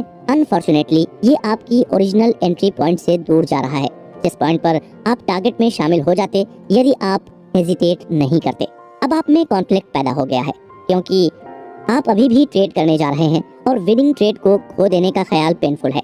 साथ ही बाजार आपके एंट्री पॉइंट से दूर होता जा रहा है, तो पार्टिसिपेट करने का जो जोखिम है उसका मनी वैल्यू बढ़ने लगता है। आपके मन के अंदर टग ऑफ वॉर तेज हो जाती है। आप चूकना भी नहीं चाहते हैं, लेकिन आप खुद को बर्बाद होते हुए भी नहीं देखना चाहते हैं। आखिर में आप कुछ नहीं करते हैं क्योंकि आप अपनी दुविधा या कॉन्फ्लिक्ट के कारण पैरालाइज्ड हैं। आप अपने आप को ये बताकर अपनी इमोबिलिटी या कुछ न करना जस्टिफाई कर लेते हैं कि बाजार का पीछा करना बहुत जोखिम भरा है, जबकि आप बाजार की हर चाल पर तड़पते हैं क्योंकि आपको दिख रहा है कि आपने एक अच्छे विनिंग ट्रेड को मिस कर दिया है। यदि इस सिनेरियो से आप रिलेट कर पा रहे हैं तो आप अपने आप से पूछें कि जिस समय आप हेजिटेट कर रहे थे, क्या आप ये समझ रहे थे कि मार्केट क्या अवेलेबल कर रहा है, या आपके दिमाग में जो डर था आपको वो उस हिसाब से दिख रहा था। मार्केट ने आपको सिग्नल दिया, लेकिन आपने उस सिग्नल को एक ऑब्जेक्टिव या पॉजिटिव पर्सपेक्टिव से नहीं देखा। आपने इसे एक अपॉर्चुनिटी की तरह नहीं देखा, एक ऐसी अपॉर्चुनिटी जिससे आप विनिंग या पैसा कमाने से मिलने वाली पॉजिटिव फीलिंग एक्सपीरियंस कर सकते थे। हालांकि ये ठीक वही चीज थी जो मार्केट आपको अवेलेबल कर रहा था। देखा जाए तो आपने खुद अपने पैर पर कुल्हाड़ी मार ली। जरा इसके बारे में एक पल के लिए सोचें। अगर ये सिनेरियो बदल दिया जाए कि आपके पिछले 2 या 3 ट्रेड लूजिंग होने के बजाय विनिंग होते, तो तब क्या आपने सिग्नल को अलग तरीके से देखा होता? क्या आप उस सिग्नल को पिछले सिनेरियो के कंपैरिजन में इसे एक बेटर विनिंग अपॉर्चुनिटी की तरह रिसीव करेंगे? अगर आपको लाइन से 3 विनर्स मिले होते तो तब क्या आप उस ट्रेड को करने में हेजिटेट करेंगे? बिल्कुल नहीं, है ना? हेजिटेट करना तो दूर की बात है। यदि आप ज्यादातर ट्रेडर्स की तरह हैं तो आप शायद लोड बढ़ाने पर ध्यान दे रहे होंगे। हर एक स्थिति में मार्केट ने एक ही सिग्नल दिया, लेकिन पहले सिनेरियो में आपकी स्टेट ऑफ माइंड नेगेटिव और फियर बेस्ड थी और आपने फेलियर की चांस पर फोकस किया। यही कारण था कि जिससे आप हेजिटेट कर गए। दूसरे सिनेरियो में आपने शायद ही कोई जोखिम महसूस किया हो। आपने भी सोचा होगा कि बाजार एक सपने को साकार कर रहा था, जिस कारण इस सिनेरियो में ट्रेड करना आसान बन गया। बल्कि ऐसे में आप झट से जरूरत से ज्यादा पैसा लगाने को तैयार हो जाएंगे। यदि आप इस फैक्ट को एक्सेप्ट करें कि बाजार पॉजिटिव या नेगेटिव रूप से चार्ज की गई इंफॉर्मेशन नहीं देता है, ये पॉजिटिव या नेगेटिव चार्ज आपके अपने दिमाग में है और ये इस बात का असर है कि आप इस इंफॉर्मेशन को किस तरह से प्रोसेस करते हैं। दूसरे शब्दों में कहें तो मार्केट आपको फेलियर और पेन या विन और हैप्पीनेस पर फोकस नहीं करता है। इंफॉर्मेशन को पॉजिटिव या नेगेटिव क्वालिटी हमारे अनकॉन्शियस मेंटल प्रोसेस का प्रोडक्ट है। हमारा दिमाग लगातार जो हमारे बाहर है यानी सूचना को किसी ऐसी चीज से जोड़कर देखता है जो पहले से ही हमारे मन में मौजूद है, यानी जो हम पहले से जानते हैं, जिससे ऐसा लगता है कि जैसे बाहरी सर्कमस्टांसेस और मनी डिस्टिंक्शंस या बिलीफ के साथ ये सर्कमस्टांसेस बिल्कुल वैसी ही जुड़ी हुई हैं। एज अ रिजल्ट पहले सिनेरियो में यदि आप 2 या 3 लूजिंग ट्रेड से बाहर आ रहे हो तो जो अगला सिग्नल मार्केट आपको देता है कि एक अपॉर्चुनिटी है, लेकिन आपको ये अपॉर्चुनिटी ज्यादा रिस्की लगेगी। आपका मन ऑटोमेटिकली और अनजाने में ही आपके सबसे रिसेंट ट्रेडिंग एक्सपीरियंस के साथ जुड़ रहा है, यानी नाउ मोमेंट के साथ। ये लिंक आपको लूज करने के पेन की याद दिला देता है और आपके मन में एक फियरफुल स्टेट पैदा कर देता है। इससे क्या होता है, आपको जो इन्फॉर्मेशन मिल रही है उसे आप एक नेगेटिव पर्सपेक्टिव से परसीव करते हैं। ऐसा लगता है जैसे मार्केट आपको थ्रेटनिंग इन्फॉर्मेशन दे रहा है, तो जाहिर है आपकी हिचकिचाहट जस्टिफाइड है। दूसरे सिनेरियो में वही प्रोसेस आपको उस स्थिति को कुछ ज्यादा ही पॉजिटिव पर्सपेक्टिव से देखने का कारण बनती है, क्योंकि आप 3 विनिंग स्ट्रीक से बाहर आ रहे हैं। नाउ मूवमेंट और पिछले 3 ट्रेडों के उत्साह के बीच संबंध एक यूफोरिक स्टेट ऑफ माइंड बनाता है। आपको ऐसा लगता है जैसे ये बाजार आपको रिस्कलेस मौका फराहम कर रहा हो। इससे होता क्या है कि ये आपको ओवर कमिट या अपनी लिमिट से ज्यादा ट्रेड करने को सही ठहराता है। पहले भी लेखक मार्क डगलस ने कहा था कि बहुत से मेंटल पैटर्न जो ट्रेडर्स को हारने और गलतियां करने का कारण बनते हैं, वे इतने साफ और गहरे हैं कि हमें ये एहसास भी नहीं होगा कि हम अपने सोचने के ढंग के कारण लगातार सफल नहीं हो रहे हैं। उस कंसिस्टेंसी को पाने में तीनों समझना, कॉन्शियसली अवेयर होना और फिर सीखना कि मन को कैसे दरकिनार किया जाए का बड़ा हाथ है। आपको ऐसा स्टेट ऑफ माइंड का विकास करना होगा और उस स्टेट को बनाए रखना होगा जो ट्रेड के अवसर या फ्लो को पहचान ले और ओवर कॉन्फिडेंस के कारण होने वाली समस्याओं के कारण कोई थ्रेट ऑफ पेन न महसूस करे। इसके लिए ये जरूरी है कि आप एसोसिएशन प्रोसेस पर अपना कॉन्शियस कंट्रोल बनाए रखें। इस कंट्रोल पर जिसने महारत हासिल कर ली वो अपने आप ही एक अच्छा ट्रेडर बन जाएगा। आपने अपने ऊपर तो नियंत्रण पा लिया, पर मार्केट तो अभी भी अनस्टेबल ही है। मार्केट किस तरह से अनस्टेबल और अनसर्टेन होती है और कैसे आपको इसके अनुसार ढालना हो। मार्केट में रिस्क और अनसर्टेनिटी। बुक समरी के इस अध्याय में हम आपको बताएंगे कि ट्रेडिंग की दुनिया में एक ट्रेडर के लिए कितनी अनस्टेबल और अनसर्टेनिटी होती है और कैसे ट्रेडर को इसका एक पर्सपेक्टिव रखना पड़ता है। ज्यादातर किसी भी ट्रेडिंग सिचुएशन में एक स्पेसिफिक ट्रेडर जोखिम की उसके सबसे रिसेंट के 2 या 3 ट्रेडों की आउटकम के कारण एक पर्सपेक्टिव बन जाता है। दूसरी ओर सबसे अच्छे ट्रेडर्स पर उनके लास्ट आउटकम का कोई असर नहीं पड़ता है, चाहे फिर वो पॉजिटिव हो या नेगेटिव। यहाँ तक कि उनके पिछले कई ट्रेड का भी असर नहीं होता है। तो वे किसी भी ट्रेडिंग सिचुएशन के रिस्क परसेप्शन को अपने पर्सनल और साइकोलॉजिकल वेरिएबल के बारे में सोचकर नहीं बनाते हैं। ये एक बहुत बड़ा साइकोलॉजिकल गैप है जो आगे बढ़कर आपको ये विश्वास दिला देता है कि बेस्ट ट्रेडर्स के दिमाग में इनहेरेंट डिजाइन क्वालिटीज होते हैं जो इसके लिए जिम्मेदार होती हैं। लेकिन लेखक का कहना है कि ऐसा नहीं है। उनके मुताबिक पिछले 18 वर्षों में जिस भी ट्रेडर के साथ उन्होंने काम किया है उनके पास यही सीखा था कि नाउ मोमेंट अपॉर्चुनिटी फ्लो में ठीक से फोकस्ड रहने के लिए उन्होंने अपने दिमाग को ट्रेन किया है। ये एक यूनिवर्सल समस्या है जो हमारा दिमाग कैसे काम करता है और हमारे सामान्य सोशल अपब्रिंगिंग दोनों से रिलेटेड है। सेल्फ स्टीम से रिलेटेड अन्य फैक्टर भी हैं जो आपकी कंसिस्टेंट सक्सेस में बाधा की तरह काम कर सकते हैं। लेकिन अब हम जिस पर चर्चा करने जा रहे हैं वो आपके लिए सबसे महत्वपूर्ण और फंडामेंटल बिल्डिंग ब्लॉक है एक ट्रेडर के रूप में सफल होने के लिए। ट्रेडिंग की नेचर की कोई सीक्रेट जैसी कोई चीज है तो ये है कि पहला कि एक ट्रेडर को बिना किसी डर या ओवर कॉन्फिडेंस के साथ ट्रेड करने की एबिलिटी। दूसरा ये है कि बाजार अपने पर्सपेक्टिव से क्या ऑफर कर रहा है उसे समझना। और तीसरा और सबसे जरूरी, अपना दिमाग हमेशा अभी के मोमेंट या नाउ मोमेंट अपॉर्चुनिटी फ्लो में पूरी तरह से केंद्रित रहें। चौथा और आखिरी, स्पॉन्टेनियस रूप से जोन में प्रवेश करें। जोन मतलब कि एक स्ट्रॉन्ग बिलीफ जिसे कोई हिला नहीं सकता कि आउटकम हमेशा अनसर्टेन ही रहेगा। बेस्ट ट्रेडर उस पॉइंट तक इवॉल्व हो जाते हैं जहां वे बिना किसी संदेह या इंटरनल कॉन्फ्लिक्ट के इस बात पर विश्वास करते हैं कि कुछ भी हो सकता है, एनीथिंग कैन हैपन। उनका अनसर्टेनिटी पर इतना शक्तिशाली विश्वास होता है कि ये वास्तव में उनके दिमाग को नाउ मोमेंट से जोड़ने से रोकती है और उनके सबसे रिसेंट ट्रेडों के रिजल्ट्स का असर नहीं आने देते हैं। इस एसोसिएशन को नजरअंदाज कर वे अपने दिमाग को अनरियलिस्टिक और उन फिक्स्ड उम्मीदों से, जैसे कि बाजार कैसा होगा, उससे मुक्त रख पाते हैं। उस तरह की अनरियलिस्टिक उम्मीदें पैदा करने के बजाय जो अक्सर इमोशनल और फाइनेंशियल पेन देती है, उन्होंने मार्केट जो भी अपॉर्चुनिटीज दे उसको फायदा उठाने के लिए खुद को उपलब्ध कराना सीख लिया है। मार्केट जब भी जो भी अवसर प्रदान कर सकता है उसका लाभ उठाना सीख लिया है। अपने आप को उपलब्ध बनाना एक ऐसा पर्सपेक्टिव है जिसे आप समझते हैं कि जिस फ्रेमवर्क से आप इंफॉर्मेशन को समझ रहे हैं वो जो ऑफर के हिसाब से काफी लिमिटेड है। हमारा दिमाग ऑटोमेटिकली हर उस अवसर को परसीव नहीं करता जो किसी भी समय हमारे सामने आता है। इस अनसर्टेनिटी और अनस्टेबिलिटी के अलावा अगर हम ट्रेडर की बात करें तो बहुत कम लोग जो ट्रेडिंग करने का निर्णय लेते हैं वे कभी समय लेते हैं या ये सोचने की कोशिश करते हैं कि एक ट्रेडर होने का मतलब क्या है। ट्रेडिंग में जाने वाले ज्यादातर लोग सोचते हैं कि एक ट्रेडर होने का मतलब एक अच्छा मार्केट एनालिस्ट होना है। जैसा कि लेखक ने पहले भी कहा है कि ये सच्चाई से एकदम परे है। गुड मार्केट एनालिसिस डेफिनेटली किसी भी सफलता में योगदान दे सकता है, लेकिन ये ज्यादातर ट्रेडर्स के लिए इतना ध्यान और महत्व के लायक नहीं है कि जितना इसको इम्पोर्टेंस दिया जाता है। मार्केट बिहेवियर पैटर्न्स के अलावा बहुत कुछ ही यूनिक साइकोलॉजिकल कैरेक्टरिस्टिक्स हैं। ये इन साइकोलॉजिकल कैरेक्टरिस्टिक्स का नेचर है जो ये डिसाइड करती हैं कि किसी को कैसा होना चाहिए मार्केट एनवायरनमेंट में ढंग से काम करने के लिए।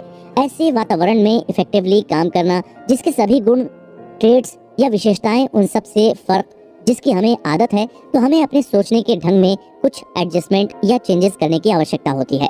फॉर एग्जाम्पल, यदि आप कुछ ऑब्जेक्टिव्स पाने के लिए किसी विदेशी स्थान की यात्रा करना चाहते हैं तो पहली चीज जो आप करेंगे वो है लोकल ट्रेडिशंस और रीति रिवाजों से खुद को परिचित करना।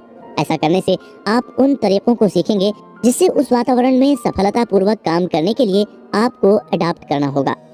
ट्रेडर्स अक्सर इस फैक्ट को अनदेखा करते हैं कि लगातार सफल ट्रेडर बनने के लिए उन्हें अडॉप्ट करना पड़ सकता है। इसके लिए दो कारण हैं। पहला ये है कि विनिंग ट्रेड करने के लिए आपको किसी भी टाइप के स्किल की आवश्यकता नहीं है। ज्यादातर ट्रेडर्स को तकलीफ भरे कई साल लग जाते हैं ये समझने या एक्सेप्ट करने में कि कंसिस्टेंट होने के लिए कभी कभार एक विनर पिक कर लेना काफी नहीं होता। दूसरा कारण ये है कि आपको ट्रेड करने के लिए कहीं भी ट्रेवल करने की जरूरत नहीं है। आपको बस एक फोन की जरूरत है। आपको सुबह बिस्तर से उठना भी जरूरी नहीं है। यहाँ तक कि किसी ऑफिस से ट्रेड करने वाले ट्रेडर्स को भी अपने ट्रेड को चालू या बंद करने के लिए ऑफिस में होने की आवश्यकता नहीं है, क्योंकि हम अपने पर्सनल इन्वायरमेंट से ही मार्केट से इंटरेक्ट कर सकते हैं। तो हमें ऐसा लगता है कि ट्रेडिंग के लिए किसी ज्यादा बड़े एडाप्टेशन की आवश्यकता नहीं होगी। कुछ हद तक आप शायद पहले से ही ट्रेड की प्रकृति के बारे में कई फंडामेंटल ट्रुथ्स जानते और समझते हैं, लेकिन किसी के बारे में अवेयरनेस, किसी प्रिंसिपल, इंसाइट या कॉन्सेप्ट की समझ होने का मतलब ये नहीं है कि आप में एक्सेप्टेंस और बिलीफ है। जब कुछ भी वास्तव में स्वीकार किया गया है तो वो हमारे मेंटल एनवायरनमेंट के किसी अन्य कंपोनेंट के साथ कॉन्फ्लिक्ट में नहीं है। जब हम किसी चीज में विश्वास करते हैं, हम उस पर विश्वास से बिना कॉन्फ्लिक्ट के या एक्स्ट्रा एफर्ट के एक नेचुरल तरीके से काम करते हैं। हमारे मन के किसी भी अन्य कंपोनेंट के साथ जिस भी हद तक कॉन्फ्लिक्ट है तो उसे उसी हद तक एक्सेप्टेंस की कमी है। इसीलिए समझना मुश्किल नहीं है कि आखिर क्यों इतने कम लोग सक्सेसफुल ट्रेडर बन पाते हैं। वे अपने मन के बीच मौजूद कई कॉन्फ्लिक्ट्स को हैंडल करने के लिए नेसेसरी मानसिक मेहनत नहीं करते हैं। ये कॉन्फ्लिक्ट्स उन चीजों के बीच होती है जो वे पहले से सीख चुके हैं और उन पर विश्वास करते हैं, और ये एक्सेप्ट करना कि ये पुरानी लर्निंग की एक सोर्स ऑफ कॉन्ट्राडिक्शन है सक्सेसफुल ट्रेडिंग के प्रिंसिपल्स को लागू करने में। मार्केट में आना और free flowing state of mind का ट्रेडिंग के लिए फायदा उठाने के लिए ये जरूरी है कि वो कॉन्फ्लिक्ट पूरी तरह रिजॉल्व किए जाएं। इस सारांश के इस अध्याय में हमने जाना कि मार्केट में अनसर्टेनिटी और अनस्टेबिलिटी के बावजूद भी ट्रेडर कैसे सफल बन सकते। प्रोबेबिलिटीज का खेल। इस अध्याय में हम जानेंगे कि आखिर एक ट्रेडर के लिए प्रोबेबिलिटीज इतनी इम्पोर्टेंट क्यों होती हैं और इसका ट्रेडर कैसे इस्तेमाल करते हैं। सबसे पहले तो यही जानना जरूरी है कि प्रोबेबिलिटीज में सोचने का रियलिटी में क्या मतलब है और किसी ट्रेडर की लगातार सफलता के लिए ये इतना आवश्यक क्यों है।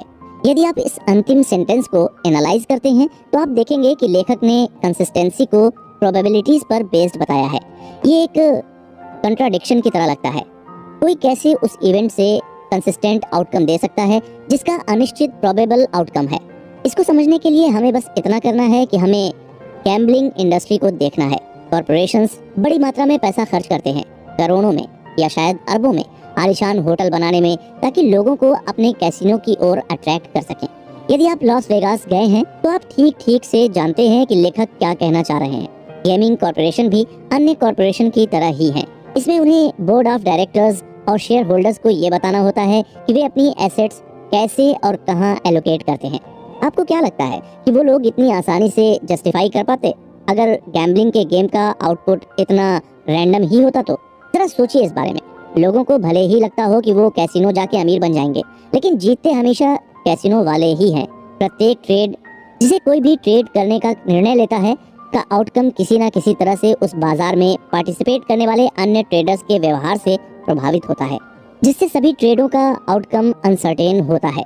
क्योंकि सभी ट्रेडों का अनसर्टेन आउटकम होता है, इसलिए जुए की तरह प्रत्येक ट्रेड या अगले ट्रेड, अंतिम ट्रेड या भविष्य में किसी भी ट्रेड से स्वतंत्र होता है। भले ही ट्रेडर प्रत्येक ट्रेड के लिए कुछ ही नोन वेरिएबल का उपयोग करके अपनी एज पहचान सकता है। इसके अलावा यदि प्रत्येक इंडिविजुअल ट्रेड का आउटकम हर दूसरे ट्रेड से स्टैटिस्टिकली इंडिपेंडेंट होता है, किसी भी विनिंग या लूजिंग स्ट्रीक में जीत और हार के बीच रैंडम डिस्ट्रीब्यूशन होता है। तीसरा, कैसीनो के मालिक प्रत्येक इंडिविजुअल घटना के आउटकम को पहले से जानने की कोशिश नहीं करते हैं।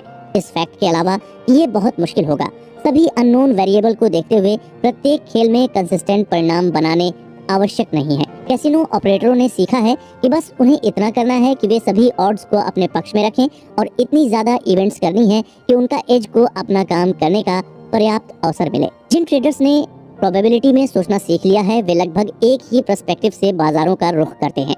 छोटे या माइक्रो स्तर पर उनका मानना है कि प्रत्येक ट्रेड यूनिक है। वे क्या समझते हैं ट्रेड की नेचर के बारे में कि किसी भी समय बाजार बिल्कुल एक पिछले चार्ट जैसा दिख सकता है और जो ज्योमेट्रिक मेजरमेंट्स और मैथमेटिकल कैलकुलेशन अलग अलग एज को समझने के लिए बिल्कुल समान हो सकती हैं, लेकिन मार्केट में एक्चुअल कंसिस्टेंसी कभी भी समान नहीं होती है। किसी विशेष पैटर्न के लिए अब बिल्कुल वैसा ही होना चाहिए जैसा कि किसी पिछले पल में था, तभी मुमकिन है अगर उस पिछले पल में पार्टिसिपेट करने वाला प्रत्येक ट्रेडर मौजूद हो। ऐसा होने की संभावना इम्पॉसिबल है। ये अत्यंत महत्वपूर्ण है कि आप इस फेनोमेना को समझें, क्योंकि आपके ट्रेड के लिए साइकोलॉजिकल इफेक्ट अधिक महत्वपूर्ण हो सकते हैं। Defining the terms. इस अध्याय में हम आपको बताएंगे कि ऐसी कौन सी चीजें हैं जो हमें अपने ट्रेडिंग के नाउ मोमेंट पर एक्ट करने से रोकती हैं। क्या वो हमारा डर है? तो हमारे डर का स्रोत क्या है? हम अब ये जानते हैं कि हमारे डर का स्रोत मार्केट नहीं है। हम जान सकते हैं कि हमारे पास एक स्पेसिफिक योजना है कि यदि कोई ट्रेड काम करता है तो हम कैसे लाभ लेने जा रहे हैं। परंतु बात यही है, अगर हम सोचते हैं कि हम जानते हैं कि बाजार क्या करने जा रहा है तो हम मुश्किल में हैं। और वो सब जो हमें नेगेटिव चार्ज में डालने के लिए काफी है, मुझे पता है कि बाजार से क्या उम्मीद की जाए। ऐसे मन की स्थिति किसी भी विश्वास, मेमोरी या एटीट्यूड के लिए है जो हमें ऊपर और नीचे के टिक्स या किसी भी व्याख्या करने के लिए प्रेरित करती है। बाजार की इंफॉर्मेशन कुछ भी हो, लेकिन हमारी ओर से कुछ करने की अपॉर्चुनिटी ही होती है। ऑब्जेक्टिव क्या है? आखिरकार पैसा कमाना हर किसी का गोल होता है, लेकिन अगर ट्रेडिंग केवल पैसा कमाने की बात थी तो अभी आप इस समरी को इतने ध्यान से न सुन रहे होते। विनिंग ट्रेड या यहाँ तक कि विनिंग ट्रेड की इस स्ट्रीक के लिए बिल्कुल भी किसी स्किल की जरूरत नहीं होती है। दूसरी ओर कंसिस्टेंट रिजल्ट्स और हमने जो बनाया है उसे बनाए रखने के लिए स्किल चाहिए। कंसिस्टेंटली पैसा बनाने के लिए कुछ मेंटल स्किल पाने और महारत हासिल करने का बाय प्रोडक्ट है। जिस हद तक आप समझें कि ये वही हद है जिस पर आप पैसे पर ध्यान देना बंद कर देंगे और इसके बजाय ध्यान इन स्किल्स में महारत हासिल करने के लिए आप अपने ट्रेडिंग को एक टूल के रूप में कैसे यूज कर सकते हैं उस पर फोकस करेंगे। स्किल्स क्या है? कंसिस्टेंसी एक carefree objective state of mind का परिणाम है, जहां बाजार हमें जो कुछ भी ऑफर कर रहा है उसे देखने और उस पर एक्ट करने के लिए खुद को उपलब्ध कराना और किसी भी नाउ मोमेंट में काम करना है। एक केयरफ्री मन की स्थिति क्या है? केयरफ्री का मतलब है कॉन्फिडेंस, लेकिन अति उत्साह नहीं। जब आपके मन की केयरफ्री स्थिति हो तो आपको कुछ भी करने में कोई डर, झिझक या मजबूरी महसूस नहीं होगी, क्योंकि आपने बाजार की इंफॉर्मेशन को खतरे के रूप में डिफाइन और इंटरप्रेट करना एलिमिनेट कर दिया है। लेकिन इस खतरे की भावना को दूर करने के लिए आपको जोखिम को पूरी तरह से एक्सेप्ट करना होगा।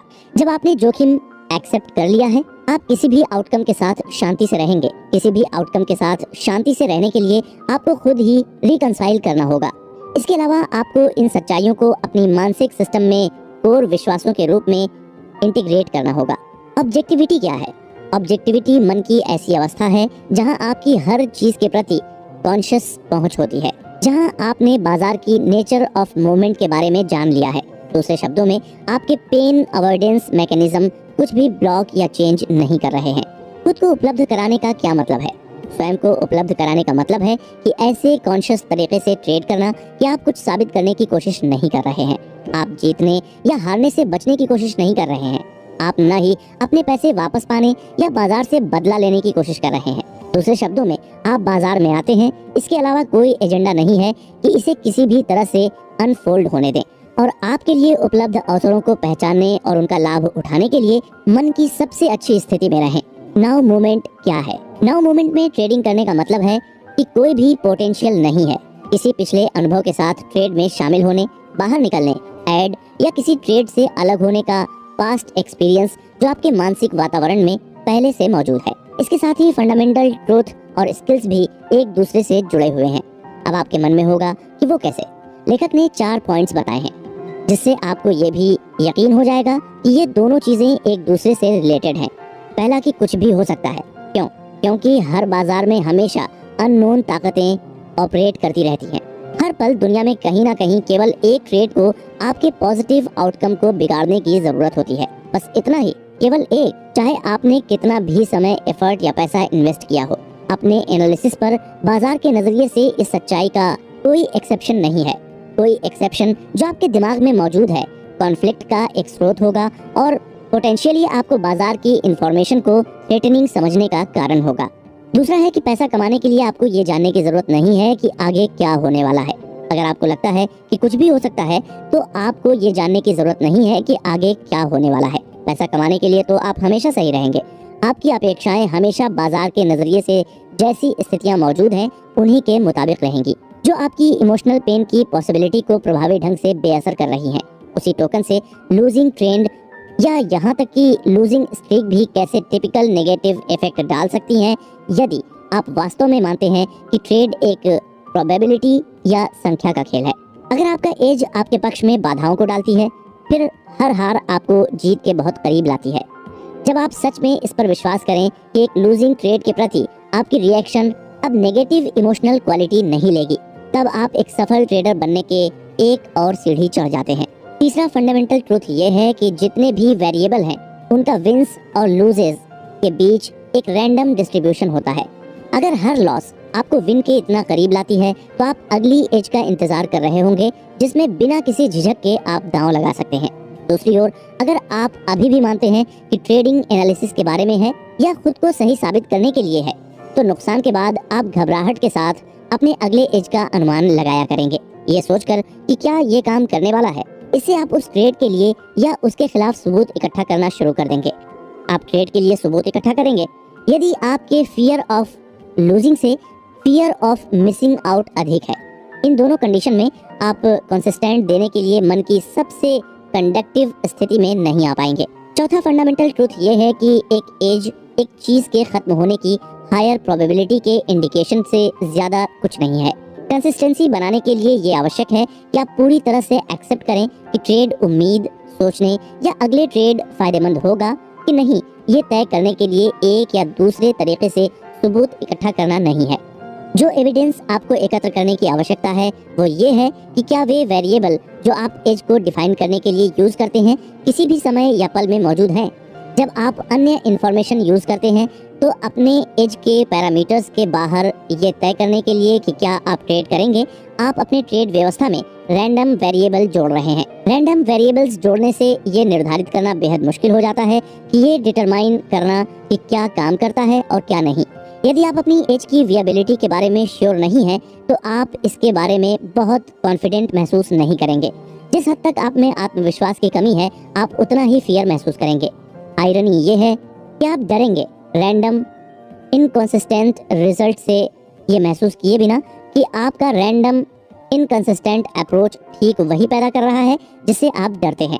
दूसरी ओर, यदि आप मानते हैं कि एक एज एक कुछ भी होने की बस एक हायर प्रोबेबिलिटी है और विन और लॉस के बीच एक रैंडम डिस्ट्रीब्यूशन होता है, तो आप एक ट्रेड के खिलाफ अन्य सबूत क्यों इकट्ठा करेंगे? इन दो बिलीफ से काम करने वाले ट्रेडर्स के लिए अन्य एविडेंस इकट्ठा करने का कोई मतलब नहीं होगा। लेखक के अनुसार इसे ऐसे भी कहा जा सकता है कि अन्य सबूत इकट्ठा करना उतना ही समझ में आता है जितना कि ये डिटरमाइन करने की कोशिश करना कि क्या सिक्के का अगला टॉस चित होगा। पिछले 10 बार पट आने के बाद चाहे जो भी हो सबूत सामने आए, अभी भी 50% संभावना है कि अगला फ्लिप पट ही होगा। इसी तरह किसी ट्रेड पर एक्ट करना है कि नहीं, इसके लिए जो भी सपोर्ट या सबूत इकट्ठा करते हैं, अभी भी दुनिया में कहीं भी केवल एक ट्रेडर आपके सारे सबूत को बेकार कर देता है। बात यह है कि परेशान क्यों होना। अगर मार्केट आपको एक लेजिटिमेट एज दे रही है तो आपको कुछ प्रतिशत रिस्क लेकर ट्रेड कर लेना चाहिए। पांचवा फंडामेंटल ट्रूथ ये है कि मार्केट में हर पल यूनिक होता है। जो सबसे अच्छे ट्रेडर्स को बाकी सभी से अलग करता है वो ये है कि उन्होंने अपने दिमाग को प्रत्येक क्षण की यूनिकनेस देखने के लिए ट्रेन किया है। ये विश्वास एक कॉन्ट्रैक्टिंग फोर्स की तरह काम करता है जो ऑटोमेटिकली एसोसिएशन मैकेनिज्म को न्यूट्रलाइज करती है। जब आप वास्तव में मानते हैं कि प्रत्येक क्षण यूनिक है, तो फिर उस क्षण को एसोसिएशन मैकेनिज्म के लिए आपके दिमाग में लिंक करने के लिए में कुछ भी नहीं है। ये विश्वास एक इंटरनल फोर्स की तरह काम करता है जिससे आप बाजार में नाउ क्षण को अलग कर सकते हैं। आपके मानसिक वातावरण में दर्ज किसी भी पिछली क्षण में आपका विश्वास जितना मजबूत होगा, प्रत्येक क्षण की यूनिकनेस एसोसिएट करने की आपकी पोटेंशियल उतनी ही कम होगी। उतना ही आपका दिमाग नए विचारों और पर्सपेक्टिव को सुनने के लिए तैयार होगा। जब आप इन 5 फंडामेंटल ट्रूथ को अपनी साइकोलॉजी के अंदर उतार लेते हैं, तब आप द जोन की तरफ बढ़ने लगते हैं। जब आप अगले पल क्या होने वाला है उसके बारे में सोचकर चिंतित नहीं हो रहे होते हैं, तब जाकर आप मार्केट से एक नए पर्सपेक्टिव से इंटरेक्ट कर सकते हैं और इस पल में मार्केट आपको खुद बताएगी कि आपको क्या करना है और आगे क्या होने वाला है। इस पल पर जिस दिन आप पहुंच गए वो आपके स्टेट ऑफ माइंड का सबसे अच्छा दिन होगा। उस दिन आप फाइनली द जोन में चले जाएंगे और गो विद द फ्लो वाली मेंटालिटी बना ले। कंसिस्टेंसी पर भरोसा करना।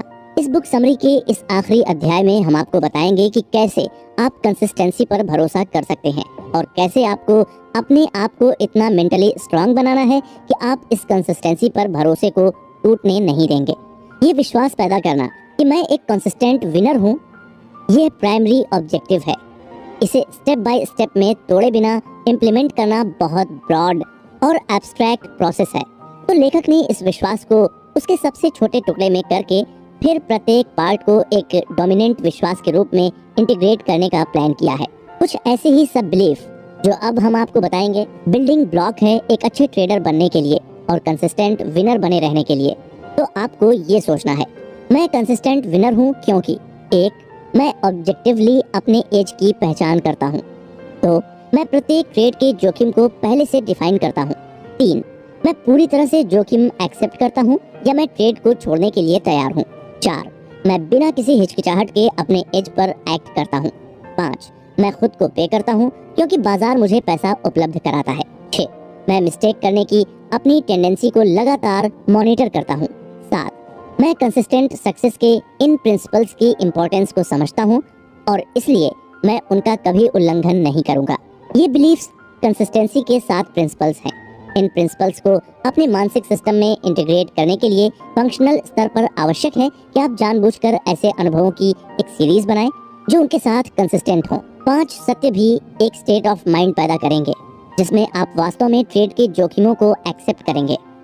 जब आप वास्तव में जोखिमों को एक्सेप्ट करते हैं तो आप किसी भी आउटकम के साथ शांति से रहेंगे। जब आप शांति में हो किसी भी आउटकम के साथ, आप एक care free objective state of mind का अनुभव करेंगे जहां आप स्वयं को बाजार जो कुछ भी आपको दे रहा है उसके पर्सपेक्टिव से उसे देखने और उस पर एक्ट करने के लिए उपलब्ध बनाते हैं। पहला ऑब्जेक्टिव एक प्रमुख विश्वास के रूप में इंटीग्रेट करना है। मैं ऑब्जेक्टिवली अपनी एज की पहचान करता हूँ। अब चुनौती ये है कि आप वहाँ कैसे पहुँचते हैं। आप अपने आप को एक ऐसे व्यक्ति में कैसे बदलते हैं जो बाजार के पर्सपेक्टिव में लगातार सोच सकते हैं। प्रोसेस ऑफ चेंज आपकी इच्छा से शुरू होती है और आपकी ऑब्जेक्ट ऑफ डिजायर यानी सेल्फ डिसिप्लिन पर फिर से फोकस करने की आपकी विलिंगनेस और विल पावर है। किसी भी चीज की डिजायर रखना एक अच्छी आदत है। डिजायर एक फोर्स है, इसको किसी की सहमति की जरूरत नहीं होती है, न ही ये आपके मन की एक सुनती है, चाहे आप कुछ भी मानते हो। अगर आप किसी चीज की डिजायर रखते हैं तो आप अपनी सीमाएं पार करेंगे। ये ट्रेडिंग का नेचर ही है।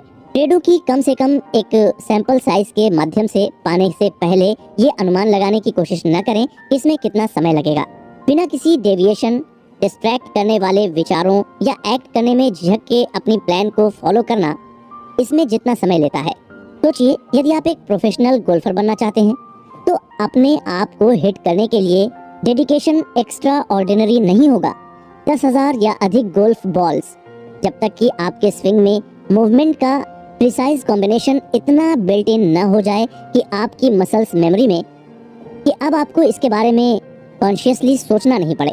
आप ऐसा इसलिए करते हैं क्योंकि आप मानते हैं कि स्किल डेवलपमेंट और प्रैक्टिस आपको जीतने में मदद करेगा। एक ट्रेडर के रूप में कंसिस्टेंट विनर बनना सीखना कोई अलग बात नहीं है। आपके महान प्रॉस्पेरिटी की कामना करते हुए और गुड लक कहते, लेकिन यदि आप स्किल्स पाने के लिए मेहनत करते हैं तो आपको वास्तव में लक की आवश्यकता नहीं होगी। अब इस बुक समरी को खत्म करने से पहले आपसे फिर से कुछ सवाल पूछना चाहूंगा और अब आप इन सवालों के उत्तर दे सकते हैं। साथ ही अपने शुरुआत के उत्तरों से इनको कंपेयर कर सकते हैं। एक ट्रेडर के रूप में पैसा बनाने के लिए आपको ये जानना होगा कि बाजार में आगे क्या होने वाला है। एग्री या डिसएग्री। 2. कभी कभी मैं खुद को ये सोचता हुआ पाता हूँ कि बिना नुकसान के ट्रेड करने का कोई तो तरीका होगा। एग्री या डिसएग्री। 3. एज अ ट्रेडर पैसा कमाना मुख्य रूप से एनालिसिस का काम है। एग्री या डिसएग्री। 4. लॉसेस ट्रेडिंग का एक अनअवॉइडेबल हिस्सा है। एग्री या डिसएग्री। 5. मेरे ट्रेड में प्रवेश करने से पहले मेरा जोखिम हमेशा डिफाइन किया जाता है। एग्री या डिसएग्री। 6. मेरे दिमाग में हमेशा ये पता लगाने से कॉस्ट एसोसिएटेड होती है कि बाजार आगे क्या कर सकता है। एग्री या डिसएग्री। 7. अगर मुझे यकीन नहीं होता कि ये विनर बनने जा रहा है तो मैं अगला ट्रेड करने की भी जहमत नहीं उठाऊंगा। एग्री या डिसएग्री। 8. एक ट्रेडर जितना अधिक मार्केट्स के बारे में सीखता है और वे कैसे व्यवहार करते हैं उसके लिए ट्रेड आसान होगा। एग्री या डिसएग्री। 9.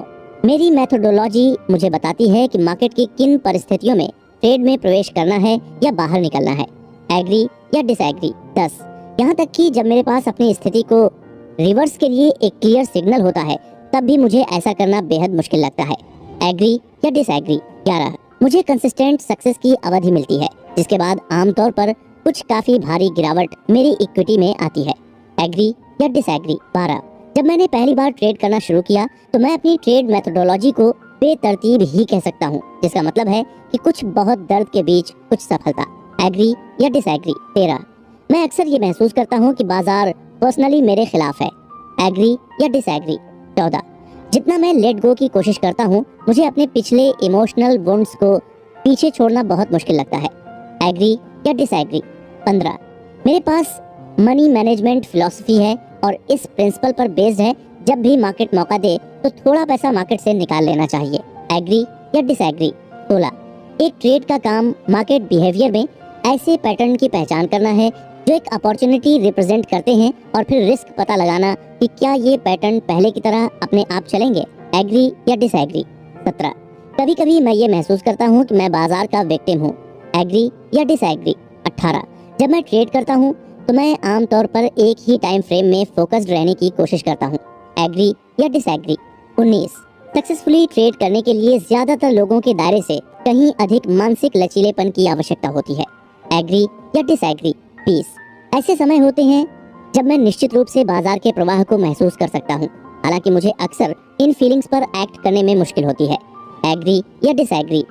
21 कई बार मैं एक प्रॉफिटेबल ट्रेड में होता हूँ और मुझे पता है कि ये एकदम बेसिकली खत्म हो गया है, लेकिन मैं फिर भी अपना प्रॉफिट नहीं निकालता हूँ, एग्री या डिसएग्री।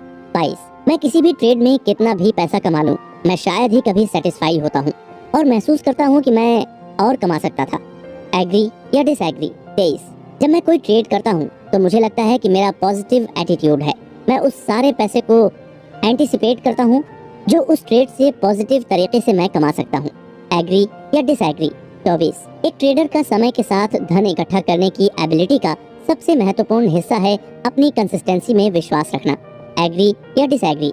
25 यदि आपको तुरंत एक ट्रेडिंग स्किल पाने की विश दी जाए तो वो कौन सा स्किल होगा। 26 मैं अक्सर बाजार की चिंता में रात में सो नहीं पाता हूँ, एग्री या डिसएग्री। 27 क्या आप कभी ट्रेड करने के लिए मजबूर महसूस करते हैं क्योंकि आप डरते हैं कि आप चूक सकते हैं, हाँ या नहीं। 28 हालांकि ये बहुत बार नहीं होता है, मैं वास्तव में अपने ट्रेडर्स को परफेक्ट होना पसंद करता हूँ। जब मैं एक परफेक्ट कॉल बनाता हूँ तो ये इतना अच्छा लगता है कि ये उस समय की कमी पूरी कर देता है जब मैं ऐसा नहीं कर पाता हूँ, एग्री या डिसएग्री। 29 क्या आपने कभी खुद को ऐसे ट्रेड्स की योजना बनाते हुए पाया है जिन्हें आप कभी एग्जीक्यूट नहीं करते हैं और ऐसे ट्रेड्स को एग्जीक्यूट करते हैं जिन्हें आपने कभी प्लान नहीं किया है, हाँ या नहीं। 30 कुछ सेंटेंसेस में एक्सप्लेन कीजिए कि क्यों ज्यादातर ट्रेडर्स या तो पैसा नहीं बनाते हैं या फिर जो बना भी लेते हैं तो उन्हें रख नहीं पाते हैं। अगर आपने अपने पिछले उत्तर से कंपेयर किया होगा तो जाहिर तौर पर आपको एटीट्यूड में अंतर लगा होगा। इसके साथ हम मार्क डगलस की book trading in the zone की समरी को यहीं समाप्त करते हैं।